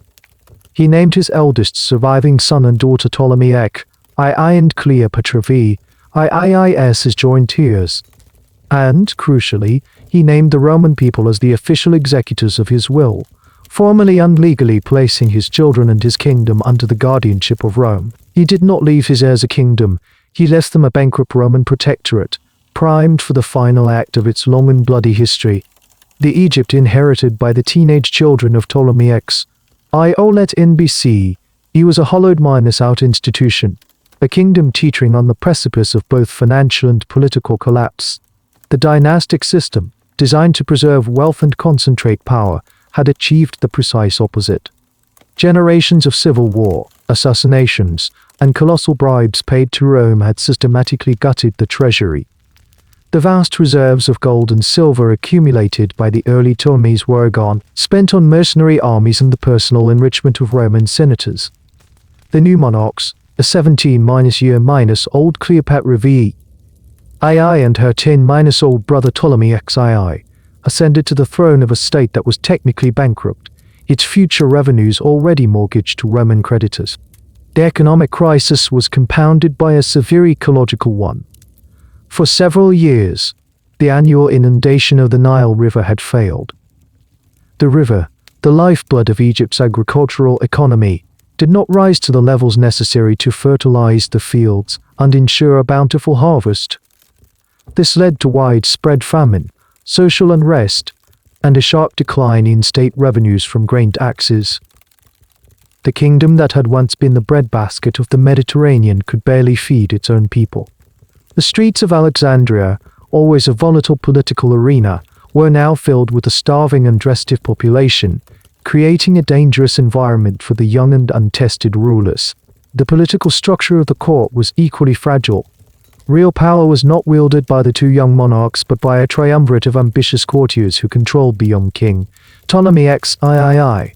The first was Pothinus, a eunuch who held the position of chief minister and controlled the kingdom's empty finances. The second was As, the commander of the army, a man with authority over the only significant military force in the kingdom. The third was the Auditus of Chios, the young king's tutor, an orator who provided the intellectual justification for the cabal's actions. This group saw Cleopatra as a direct threat to their influence. She was older, more intelligent, and far more politically astute than her brother. They systematically worked to isolate her, promoting Ptolemaic II as the sole monarch and marginalizing her role as co-minus ruler. The most dangerous and unpredictable element in this political landscape was the Roman garrison left behind by Gabinios. The Gabiniani, now thousands strong, had been in Egypt for several years. They had gone native, taking local wives and developing their own corporate interests. They were alone to themselves, a powerful and violent military fraternity with no real loyalty to the Ptolemaic crown. They were known for their insubordination and their tendency to assassinate anyone who displeased, including two of Marcus Licinius Crassus's sons who had sought refuge in Egypt. This Roman Praetorian Guard was a constant threat to the stability of the throne and a stark, physical reminder of Egypt's subjugated status. Cleopatra and Ptolemaic III were not just rulers of Egypt, they were effectively hostages in their own capital, their survival dependent on placating this foreign military force. The kingdom's foreign policy was non-existent. Egypt was no longer an independent actor. Its fate was inextricably tied to the titanic power struggle unfolding in Rome itself. The first triumvirate had collapsed. Crassus was dead, killed in a disastrous invasion of Parthia. Julius Caesar and Pompey the Great, the two remaining giants of the Republic, were now locked in a mortal struggle for control of the Roman world. The Ptolemaic court was forced to navigate this treacherous political terrain, knowing that backing the wrong side could mean instant annihilation. When Pompey requested aid, the court, under the direction of Pothinus, sent him ships and supplies. It was a calculated gamble based on Pompey's historical connections to the Ptolemaic Dynasty. By BC, the simmering tensions within the Alexandrian court had escalated. The faction controlling Ptolemaic III, seeing Cleopatra's independent mind and growing popularity as an intolerable threat to their own power, made their move. They formally deposed her, forcing her to flee Alexandria. She escaped to the eastern frontiers of her kingdom in Syria, where she began to rally her own army, composed of loyalist garrisons and Arab mercenaries. The final Ptolemaic civil war had begun. It was not a conflict for territory or wealth, for there was little left of either. It was a raw struggle for survival between a sister and a brother, orchestrated by the ambitious men who controlled the boy-minus king. The kingdom was broken, starving, and now at war with itself, its fate awaiting the arrival of the victor of the Roman Civil War. The final generation of the Ptolemaic dynasty was embodied by the four children of Ptolemaic Ioletus and, presumably, Cleopatra VII. Thrown onto the historical stage at a moment of unprecedented crisis, their lives would be defined not by the traditions of their ancestors, but by the overwhelming power of Rome and the brutal endgame of its republic. Their individual ambitions and tragic fates would become footnotes in the larger story of Rome's transition into an empire. They were the last heirs to a legacy of divine kingship, sibling marriage, and familial murder, a legacy that would find its ultimate and most famous expression in their hands. The eldest was Cleopatra VII, born in BC. From a young age, she was positioned to rule. Unlike many of her predecessors, she was reportedly a gifted linguist, the first of her dynasty to make the effort to learn the native Egyptian language. This was a clear indication of her political acumen, a recognition that the future of the monarchy depended on a connection with its subjects that went beyond the Greek-speaking elite of Alexandria. She was intelligent, charismatic, and possessed an iron will forged during the chaotic and humiliating reign of her father. When she was forced into exile by her brother's regents, she did not accept defeat. She demonstrated the traditional Ptolemaic resilience, raising an army to fight for her birthright. Her primary rival was her younger brother, Ptolemy XIII, born around BCE. At the time of their father's death, he was only 10 years old. He was not a ruler in any meaningful sense, but a political symbol, a malleable figurehead for the powerful cabal of Pothinus, Achilles, and Theodate, as a monarch was constructed in opposition to his sister. While she represented a continuation of a more independent minded Ptolemaic tradition, he represented a regime entirely controlled by court functionaries. The personal relationship between the siblings, if any had ever existed, was irrelevant. They were cast as antagonists in a power struggle, their names attached to rival factions vying for control of a failing state. His youth and inexperience made him the perfect puppet for men who sought to wield royal power without royal accountability. The third sibling was Arsinoe, the younger sister likely born between and BC. As a junior princess, she initially remained in the background, a secondary piece in the dynastic puzzle. However, the civil war between her elder siblings would provide her with an unexpected and dramatic opportunity. She was ambitious and possessed the same ruthless streak that characterized the rest of her family. She saw the conflict not as a tragedy, but as a chance to advance her own claim to the throne. She would prove to be a surprisingly effective political operator, capable of rallying support and presenting herself as a nationalist alternative to both her Roman-entangled siblings. The youngest of the four was Ptolemy XIV, born around BCE. During the initial conflict between Cleopatra and Ptolemy XII, he was a young child and a factor in the immediate power struggle. His role, like that of so many younger Ptolemaic brothers before him, was ordained by the brutal logic of the dynasty. He was a potential heir and therefore a potential rival. His value was purely dynastic. A male figurehead who could be married to a ruling sister to provide the traditional male-female co-regency that the system demanded. His life would be short, his agency non-existent, and his fate would be decided entirely by the political needs of his formidable older sister, Cleopatra. These four siblings were not a family in any conventional sense. They were a collection of competing dynastic claims. They inherited a throne that was little more than a client's chair, and a kingdom that was a geopolitical prize in the final war of the Roman Republic. Their ancestors had practiced sibling marriage to keep power concentrated within the family. For this final generation, the tradition would be perverted into its ultimate form, not its ultimate fall, but the very mechanism of their mutual destruction, as brother would be pitted against sister, and sister against sister, in a final, desperate battle for a crown that no longer held any real power of its own. The civil war between Cleopatra VII and the court of her brother, Ptolemy XIII, reached a military stalemate in the summer of BCE. Cleopatra had established her camp at Pelusium, the strategic fortress on the eastern edge of the Nile Delta, with her mercenary army. The army of Ptolemy XIII, commanded by the general Achilles, took up a defensive position nearby, effectively blockading her from advancing on Alexandria, a brother and sister poised to destroy one another for control of a bankrupt kingdom. This internal Egyptian conflict, however, was about to be violently interrupted by a much larger, world-altering event. On August BC, at Pharsalus in central Greece, the legions of Julius Caesar had decisively crushed the forces of his rival, Pompey the Great. The battle was the climax of the Roman Civil War. Pompey, his army shattered, fled the battlefield. He sought refuge in the one place he believed he would be safe, Egypt. He had a long history as a patron of the Ptolemaic Dynasty. He had been instrumental in restoring Ptolemaic Dynasty to the throne. He expected hospitality and assistance from the sons of the king he had championed. On September, a small boat was sent from the Egyptian shore to ferry Pompey from his flagship.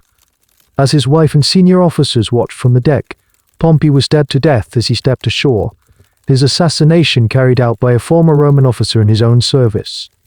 This act of betrayal was not born of malice, but of a cold and desperate political calculation by Ptolemy XII's ruling council. Pothinus, Achilles, and Theodotus believed that by murdering Caesar's defeated enemy, they would earn the gratitude and favor of the victor. The Theodotus of Chios reportedly quipped, "A dead man does not bite," summarizing their grimly pragmatic logic. They had catastrophically misjudged their man. A few days later, Julius Caesar arrived in Alexandria in pursuit of his rival. He came not with a full army, but with a small contingent of around soldiers. He was presented with Pompey's severed head and signet ring. Caesar, a master of political theatre and a man who understood the importance of Roman dignity, reacted not with gratitude, but with public disgust and contempt. To assassinate a Roman consul, even a rival, was an unforgivable insult to the majesty of Rome. Caesar established himself in the royal palace and declared his intention to act as the executor of Ptolemy XII's will, the legal authority he required to arbitrate the dispute between the two siblings. He summoned both Ptolemy XII and Cleopatra to Alexandria to plead their cases before him. For Cleopatra, this was the opportunity she had been waiting for. Blockaded by her brother's army, she could not approach the city openly. In a now minus legendary act of daring and ingenuity, she had herself smuggled into the palace by passing enemy lines. The traditional story, popularized by Plutarch, claims she was rolled up inside a carpet or bedding sack and delivered directly to Caesar's private apartments. This dramatic entrance allowed her to gain a private audience with the -old Roman dictator, giving her the first and most crucial opportunity to present her case and her person. The effect of this meeting was immediate and decisive. Caesar, a man known for his political pragmatism and his appreciation of intelligent and ambitious women, was clearly impressed by the young queen. He saw in her a potential ally, a ruler who could stabilize Egypt and ensure it remained a reliable and compliant client state for Rome. He officially decreed that, in accordance with their father's will, Cleopatra and Ptolemy XI would rule jointly. This decision was a public repudiation of Pothinus and his faction, who had sought to exclude Cleopatra from power entirely. The courtiers of Ptolemy XI saw Caesar's verdict not as arbitration, but as a hostile takeover. Their gamble on murdering Pompey had failed spectacularly. Now, their rival Cleopatra was installed in the palace, protected by Roman soldiers and clearly in favor with the Roman commander. Their power, and quite possibly their lives, were in jeopardy. Rather than accept defeat, they chose to double down. Pothinus and Achilles decided to unleash the full force of the Ptolemaic army. Supplemented by the volatile Gabiniani and the enraged Alexandrian mob against Caesar's small Roman contingent. The conflict that became known as the Alexandrian War was about to begin, trapping Caesar and his new royal ally in the palace district of a city that was baying for their blood. The decision by the regents of Ptolemy XII to attack Julius Caesar transformed Alexandria into a brutal and complex urban battlefield. Caesar, with his 2 legions severely outnumbered, was blockaded within the royal quarter of the city. He was fighting a war on multiple fronts against the main Ptolemaic army under Achilles, which numbered over men, and against the fiercely hostile population of Alexandria, who engaged in vicious street fighting. Caesar's position was strategically perilous. His survival depended on maintaining control of the harbor, his only link to the outside world and the only route through which reinforcements could arrive. His first tactical move was to secure the great harbor. In a pre-emptive strike, he ordered his men to set fire to the Ptolemaic fleet docked there, preventing it from being used against him. This act, immortalized in his own commentaries, had a catastrophic and likely unintended consequence. The fire spread from the ships and docks to waterfront warehouses and buildings. While the extent of the damage is debated by historians, ancient sources, including Seneca, claim that this fire destroyed a significant number of scrolls belonging to the Great Library, a devastating blow to the repository of ancient world knowledge. With the enemy fleet neutralized, Caesar's forces fought to capture and hold the Pharos, the colossal lighthouse that commanded the entrance to the harbor, and the Hepatiast Adian, the causeway that connected it to the mainland. The fighting for this vital causeway was desperate and protracted, with Caesar himself at one point forced to swim for his life after his small boat was sunk. While Caesar was fighting for his survival, the Ptolemaic opposition began to fracture from within. The Princess Arsinoe IV, Cleopatra's ambitious younger sister, escaped from the palace with the aid of her eunuch tutor, Ganymede. She made her way to the camp of the Ptolemaic army under Achille and, capitalizing on her royal blood, had herself proclaimed queen by the troops. She was now a third claimant to the throne, representing a nationalist faction hostile to both her sister's alliance with Caesar and her brother's puppet regime. Her first act was to consolidate her power. She quickly fell into a dispute with the army's commander, Achille and, in a move of characteristic Ptolemaic ruthlessness, had him executed. She then appointed her confidant Ganymede as the new commander of the army prosecuting the war against Rome. Ganymede proved to be a resourceful opponent. He managed to contaminate the water supply to the Roman Minos-held quarter by pumping seawater into the underground cisterns, a move that nearly forced Caesar to surrender before his legionaries managed to dig new wells. The war dragged on through the winter of -BCE, a grim siege with no clear end in sight. The Alexandria NS, weary of the fighting and perhaps hoping to de-escalate, petitioned Caesar to release the young king, Ptolemy XII, from his custody in the palace. They argued that the king would order his army to cease fighting. In a calculated gamble, Caesar agreed. He released the boy king, who tearfully promised to make peace. The moment he was safely within the Egyptian lines, Ptolemy XII shed his tears and took supreme command of the army, prosecuting the war against Caesar with renewed vigor. The strategic situation finally broke in March of BCE. A relief army, assembled by Caesar's ally Mithridates of Pergamon, arrived from Syrian Palestine, capturing the fortress of Pelusium. This was the moment Caesar had been waiting for. Leaving a small garrison to hold his position in Alexandria, he broke out of the siege, moving his forces by sea to link up with the newly arrived reinforcements. Now at the head of a formidable, combined army, Caesar was no longer the besieged defender but the attacker. He marched on the main Ptolemaic camp, forcing a decisive confrontation. The final engagement, known as the Battle of the Nile, took place on March BC. Caesar's veteran legions proved vastly superior to the Ptolemaic forces in open battle. The Egyptian army was crushed, its fortified camp overrun. In the ensuing chaos, Ptolemy XII attempted to escape by boat across the Nile. The vessel, overloaded with fleeing soldiers, capsized. The boy king, weighed down by his golden armor, drowned in the river's murky water. His body was later identified by his distinctive royal cuirass. With the death of the king and the destruction of his army, all resistance collapsed.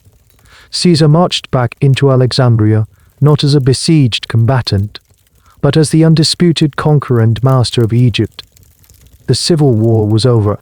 With the death of Ptolemy XII in the Nile, Caesar's victory was absolute. He was the undisputed master of Egypt, and his first act was to settle the succession in a manner that served Roman interests. He had no intention of annexing Egypt directly. A territory of such immense wealth and strategic importance was too dangerous to entrust to a single Roman governor, who might use it as a power base to challenge the state itself. It was far safer to maintain it as a nominally independent client kingdom, ruled by a monarch whose authority was entirely dependent on Roman goodwill. His choice of monarch was clear. Cleopatra had proven herself to be intelligent, resourceful, and most importantly, a willing ally. She was formally installed on the throne. However, Hellenistic and Egyptian tradition alike recoiled at the idea of a sole female ruler. The machinery of the court, the priesthood, and the bureaucracy was built around the concept of a royal pair. A queen needed a king, a sister needed a brother minus husband. To maintain this crucial fiction of legitimate rule, Caesar turned to the last available male heir of the dynasty, Cleopatra's youngest brother, the approximately 12-year-old Ptolemy XIV. The boy was brought forth and proclaimed king and co-ruler. In a ceremony that was now a grim dynastic requirement, Cleopatra VII, a woman in her early 20s, was formally married to her child brother. This was not a union of partnership, but a political necessity. a public performance to satisfy the demands of tradition while ensuring that all real power remained in Cleopatra's hands.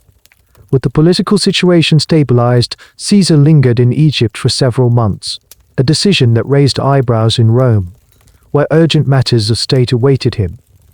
The official reason was to secure the region, but his extended stay was also personal. He and Cleopatra embarked on a legendary two-month cruise up the Nile on a magnificent royal barge, a display of both Roman power and Egyptian opulence. This journey was more than a pleasure trip, it was a political statement, a tour of the kingdom that showcased its new ruling pair, visibly sanctioned by the power of Rome. During this time, their political alliance became a personal one. In June of BCE, shortly after Caesar's departure, Cleopatra gave birth to a son, whom she named Ptolemy Caesar, but who was known colloquially to the Alexandria as Caesarion or Little Caesar. For Cleopatra, this child was the ultimate dynastic triumph, a son who was not only a Ptolemaic heir, but also the biological child of the most powerful man in the world, a living bridge between the two great powers. Before leaving, Caesar also settled the fate of the other surviving sibling, Alcino IV. The rebellious princess was taken to Rome as a captive. In BCE, she was forced to walk in chains in Caesar's magnificent triumph, a public spectacle designed to celebrate his victories. She was paraded as the symbol of the defeated Egypt, a living trophy of his conquest. However, in a rare display of clemency, perhaps swayed by the pity she elicited from the Roman crowd, who were unaccustomed to seeing a queen so humiliated, Caesar spared her life.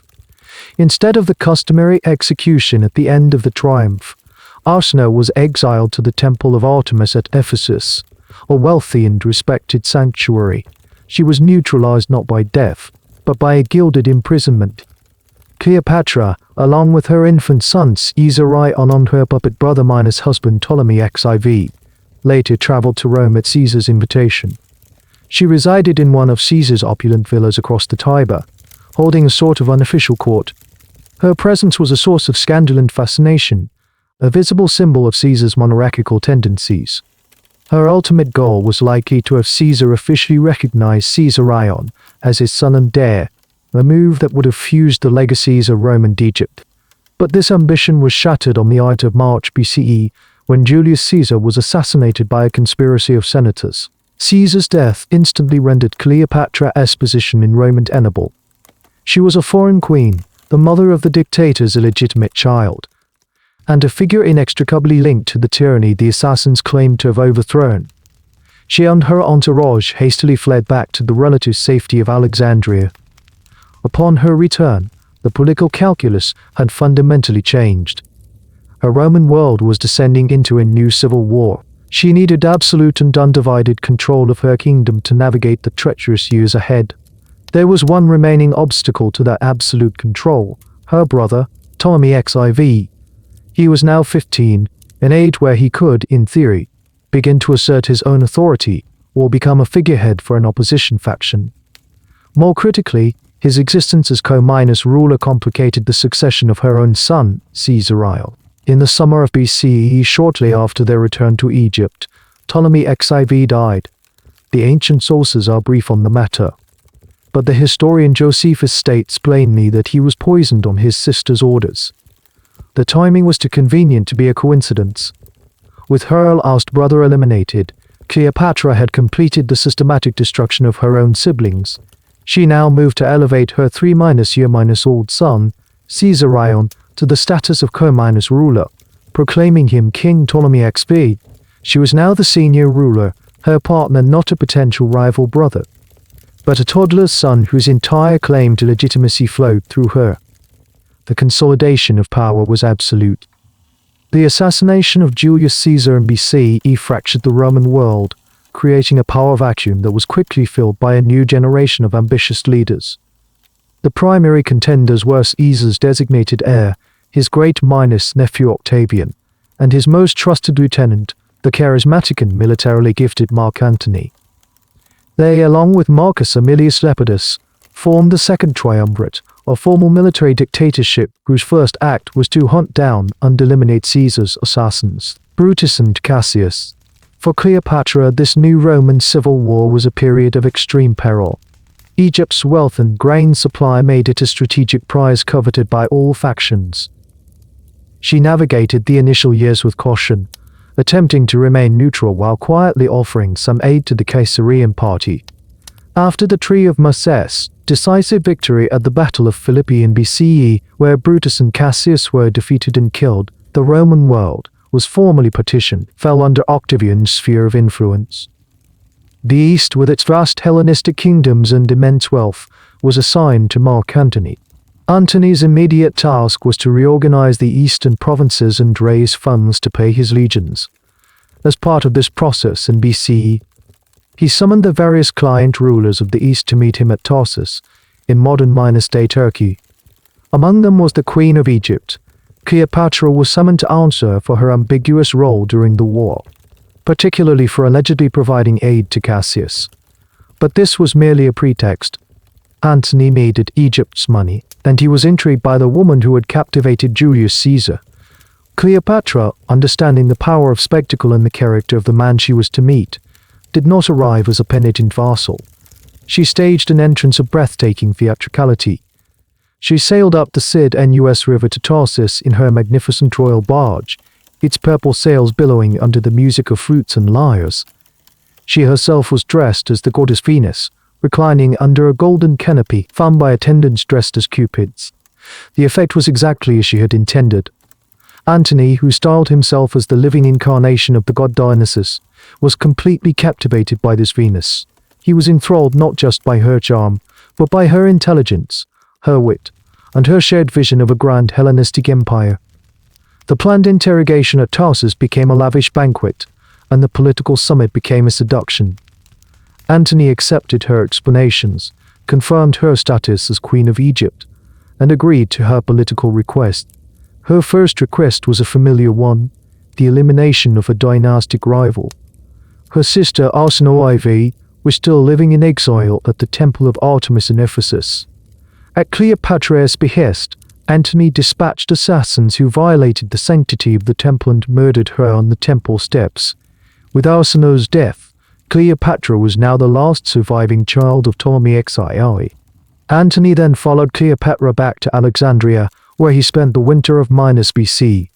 He forsook his Roman identity, living a life of legendary opulence and indulgence with the queen.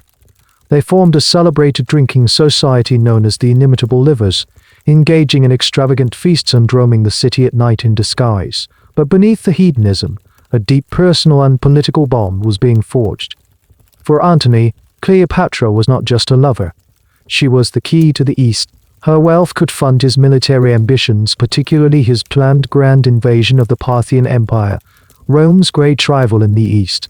For Cleopatra, Antony was the new Caesar, a powerful Roman protector who could guarantee her throne and, crucially, the succession of her son, Caesarion. He was a partner who shared her grand vision. This vision was not merely about preserving Egypt's autonomy. It was a far more ambitious project, the creation of a new, syncretic Greco-Roman-Egyptian empire with its capital at Alexandria. This would be a revival of the Hellenistic dream of Alexander the Great, a counterweight to the growing power of Octavian in Rome. The partnership was cemented by the birth of twins in BC, a boy, Alexander Helios, and a girl, Cleopatra Selene. Their names were cosmic, reflecting the scale of their parents' ambitions. For several years, Antony was forced by political necessity to return to Rome, where he entered into a strategic marriage with Octavian's sister, Octavia, to patch up their strained alliance. But the pull of Alexandria and Cleopatra was too strong. By BC, he had returned to the east and to her, effectively abandoning his Roman wife. Their partnership was renewed, and another son, Ptolemy Philadelphus, was born. The political project of a new Eastern Empire began in earnest. After a partially successful military campaign in Armenia, Antony staged a grandiose public spectacle in Alexandria. In a ceremony held at the city's gymnasium, Antony and Cleopatra sat on golden thrones. He proclaimed her Queen of Kings and Caesarion, her son by Caesar, King of Kings. He then distributed the kingdoms of the East, many of which were still technically Roman territory, among their own children. Alexander Helios was named ruler of Armenia and Parthia. Cleopatra Selene was given Cyrene and Libya, and the infant Ptolemy Philadelphus was made king of Syria and Anatolia. This was a direct and revolutionary challenge to the authority of Rome and, specifically, to Octavian. It was a declaration that the future of the East belonged not to the Roman Senate, but to the new Ptolemaic-Roman dynasty being forged in Alexandria. The donations of Alexandria were a political point of no return. For Octavian in Rome, Mark Antony's actions were an unforgivable act of treason, a gift of Roman territories to a foreign queen and her illegitimate children. The donations provided Octavian with the perfect propaganda weapon to turn Roman public opinion decisively against his rival. He portrayed Antony not as a fellow Roman tree of immerse, but as a man bewitched and corrupted by deceit and sorcery, a slave to his passions who had abandoned his Roman identity. He painted a terrifying picture of Cleopatra as an ambitious monarch who sought to conquer Rome itself and move the capital to Alexandria. The conflict was no longer framed as a Roman civil war between two powerful men, but as a patriotic war of the Roman West against the decadent, despotic East. The final breach came in BCE. Antony formally divorced Octavia, the sister of Octavian. In response, Octavian took the extraordinary and illegal step of seizing Antony's last will and testament from the Temple of Vesta and reading its contents aloud to the Senate. The will reportedly confirmed Cleopatra's son, Caesarion, as Julius Caesar's legitimate heir, a direct challenge to Octavian's own status as Caesar's adopted son. It also contained instructions that Antony, even if he were to die in Rome, should have his body sent to Cleopatra in Egypt for burial. This was the proof Octavian needed. He convinced the Senate that Antony was no longer truly Roman. They officially revoked his triumviral powers and, in a carefully orchestrated move, declared war not on Antony himself, but on Cleopatra. This allowed Octavian to maintain the fiction that he was not waging another civil war, but defending the Republic against a foreign enemy. The two sides began to marshal their forces for the inevitable confrontation. Antony and Cleopatra combined their military and naval assets, establishing their headquarters at Patras in Greece. Their fleet was enormous, consisting of some warships, many of them massive, multi-decked galleys of the Ptolemaic navy. Their army was equally substantial, comprising numerous Roman legions loyal to Antony, supplemented by large contingents of troops from the allied eastern kingdoms. Their force was formidable, superior in both the size of its ships and the number of its soldiers. Octavian's forces, commanded by his brilliant and innovative general, Marcus Vipsanius Agrippa, were smaller but more disciplined and professional. Agrippa's navy consisted of lighter, more maneuverable, Liburnian galleys, crewed by experienced Roman sailors. Rather than seek a direct, decisive confrontation, Agrippa adopted a strategy of attrition. Throughout the spring and summer of BCE, his fleet harassed Antony's supply lines, captured his forward bases, and effectively blockaded his main force in the Ambracian Gulf, near the promontory of Actium. Antony's army and navy were slowly being starved into submission. Disease and desertions began to take a heavy toll. Several of Antony's key Roman officers, disillusioned with his leadership and the prominent role of Cleopatra in the military command, defected to Octavian's side. By September, Antony's position had become untenable. He was trapped, his land forces cut off and his fleet blockaded. He was forced to risk everything on a naval breakout. On September BC, his fleet sailed out to confront Agrippa's navy at the mouth of the Gulf. The Battle of Actium was not the epic clash of titans that Roman propaganda would later make it out to be.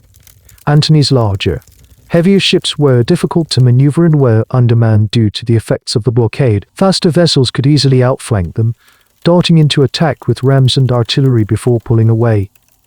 The decisive moment of the battle remains a subject of historical debate. According to the accounts favorable to Octavian, at a critical point in the fighting, Cleopatra's squadron of ships, which had been held in reserve, suddenly hoisted its sails and fled the battle, heading south towards Egypt. Antony, seeing her departure, allegedly abandoned his flagship and his men, transferred to a smaller, faster vessel, and followed her. Whether this was a pre-arranged plan for a strategic withdrawal or a catastrophic failure of nerve, the effect was the same. The sight of their commanders fleeing broke the morale of the remaining fleet. Many ships surrendered without a fight, others were hunted down and destroyed. Antony's land army, which had been observing the battle from the shore, held out for a week before surrendering to Octavian. The battle was a complete and unmitigated disaster for Antony and Cleopatra. They had lost their fleet, their army, and with them, any realistic hope of winning the war. They escaped with a fraction of their forces and sailed back to Egypt, where they would await the inevitable arrival of the victor. The return of Antony and Cleopatra to Alexandria after the debacle at Actium was the return of a condemned regime. The year that followed was a slow, agonizing descent into despair, a period punctuated by frantic, futile attempts at diplomacy and bouts of fatalistic indulgence. They knew Octavian would come for them. It was only a matter of time. Cleopatra sent envoys to Octavian, offering to abdicate in favor of her children, begging to be allowed to live as a private citizen in Athens. Octavian did not deign to reply to Antony. To Cleopatra, he sent secret assurances that she would be treated mercifully if she betrayed Antony and had him killed. She refused. They were isolated, and their remaining allies and client kingdoms in the east were rapidly defecting to the victorious side. As Octavian's legions methodically advanced, first through Syria and then towards the borders of Egypt in the summer of BC, Antony and Cleopatra retreated into a state of morose resignation. They disbanded their inimitable liver society and formed a new one, the Companions to the Death. Its members, their closest friends, swore an oath to die together. While Antony often fell into fits of rage and drunken despair, isolating himself from the court, Cleopatra began a systematic and dispassionate study of poisons. According to Plutarch, she conducted experiments on condemned prisoners, meticulously observing the effects of various toxins to determine which offered the quickest and least painful death. She also began supervising the construction of her own mausoleum, a grand tomb built near a temple of Isis, where she began to move her most valuable treasures, her gold, silver, pearls, and ivory.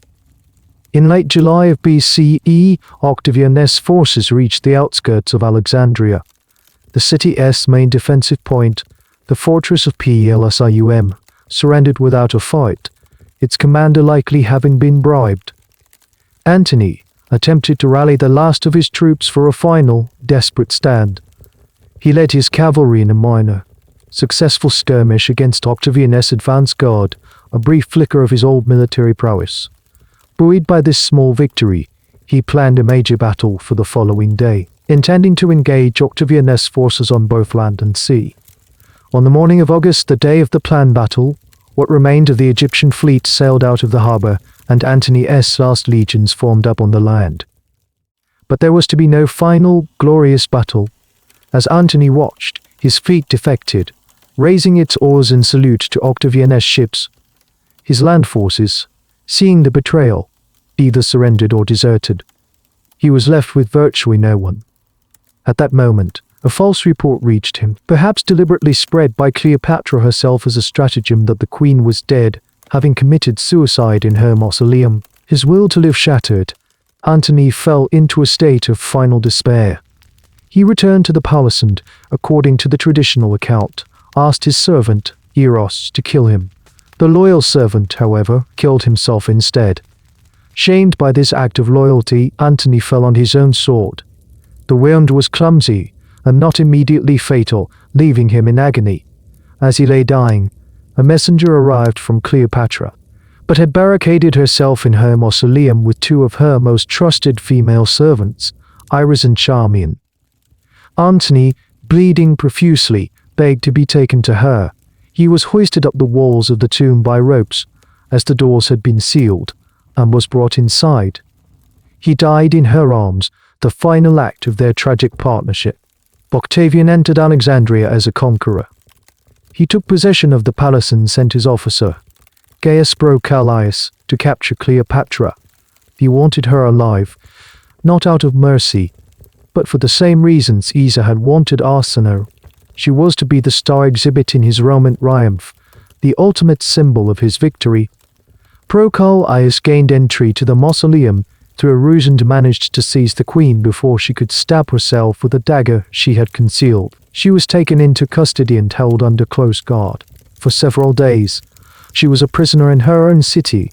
Octavian visited her, and the two greatest political figures of their age met for the first and last time. Cleopatra, now 30-9 and reportedly in a state of disheveled grief, attempted to use her famed powers of persuasion, pleading for her kingdom and for her children. Octavian was unmoved. He was cold, pragmatic, and impervious to her charm. He offered her empty assurances of her safety, but she understood his true intentions. She knew there was no hope of mercy, only the ultimate public humiliation of being paraded through the streets of Rome. On August BCE, having made her final preparations, Cleopatra dressed in her finest royal robes, adorned as the goddess Isis.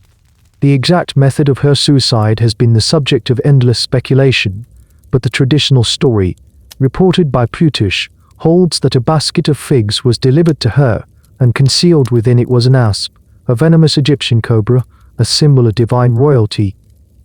She, along with her two servants, allowed the snake to bite them. When Octavian's guards, alarmed by the commotion, broke down the doors, they found the queen dead on her golden couch, Ares dying at her feet, and Charmian, barely standing, adjusting her mistress's diadem. The last queen of Egypt was dead. The Ptolemaic Dynasty was over. The death of Cleopatra was an act of final defiance, a denial of Octavian's ultimate prize. While he was reportedly frustrated at being deprived of the central figure for his triumph, her removal from the political stage simplified his ultimate objective. With a calculated show of magnanimity, he granted her final wish, ordering that she be entombed alongside Mark Antony in the mausoleum she had built. It was a gesture of Roman gravitas, a closing of the book on his great rivals. With the funerals concluded, the methodical and emotional process of erasing a dynasty and annexing a kingdom could begin. The primary and most immediate task was the liquidation of any remaining claimants who could serve as a focal point for future rebellion. The most significant threat was Ptolemy XV Caesarion.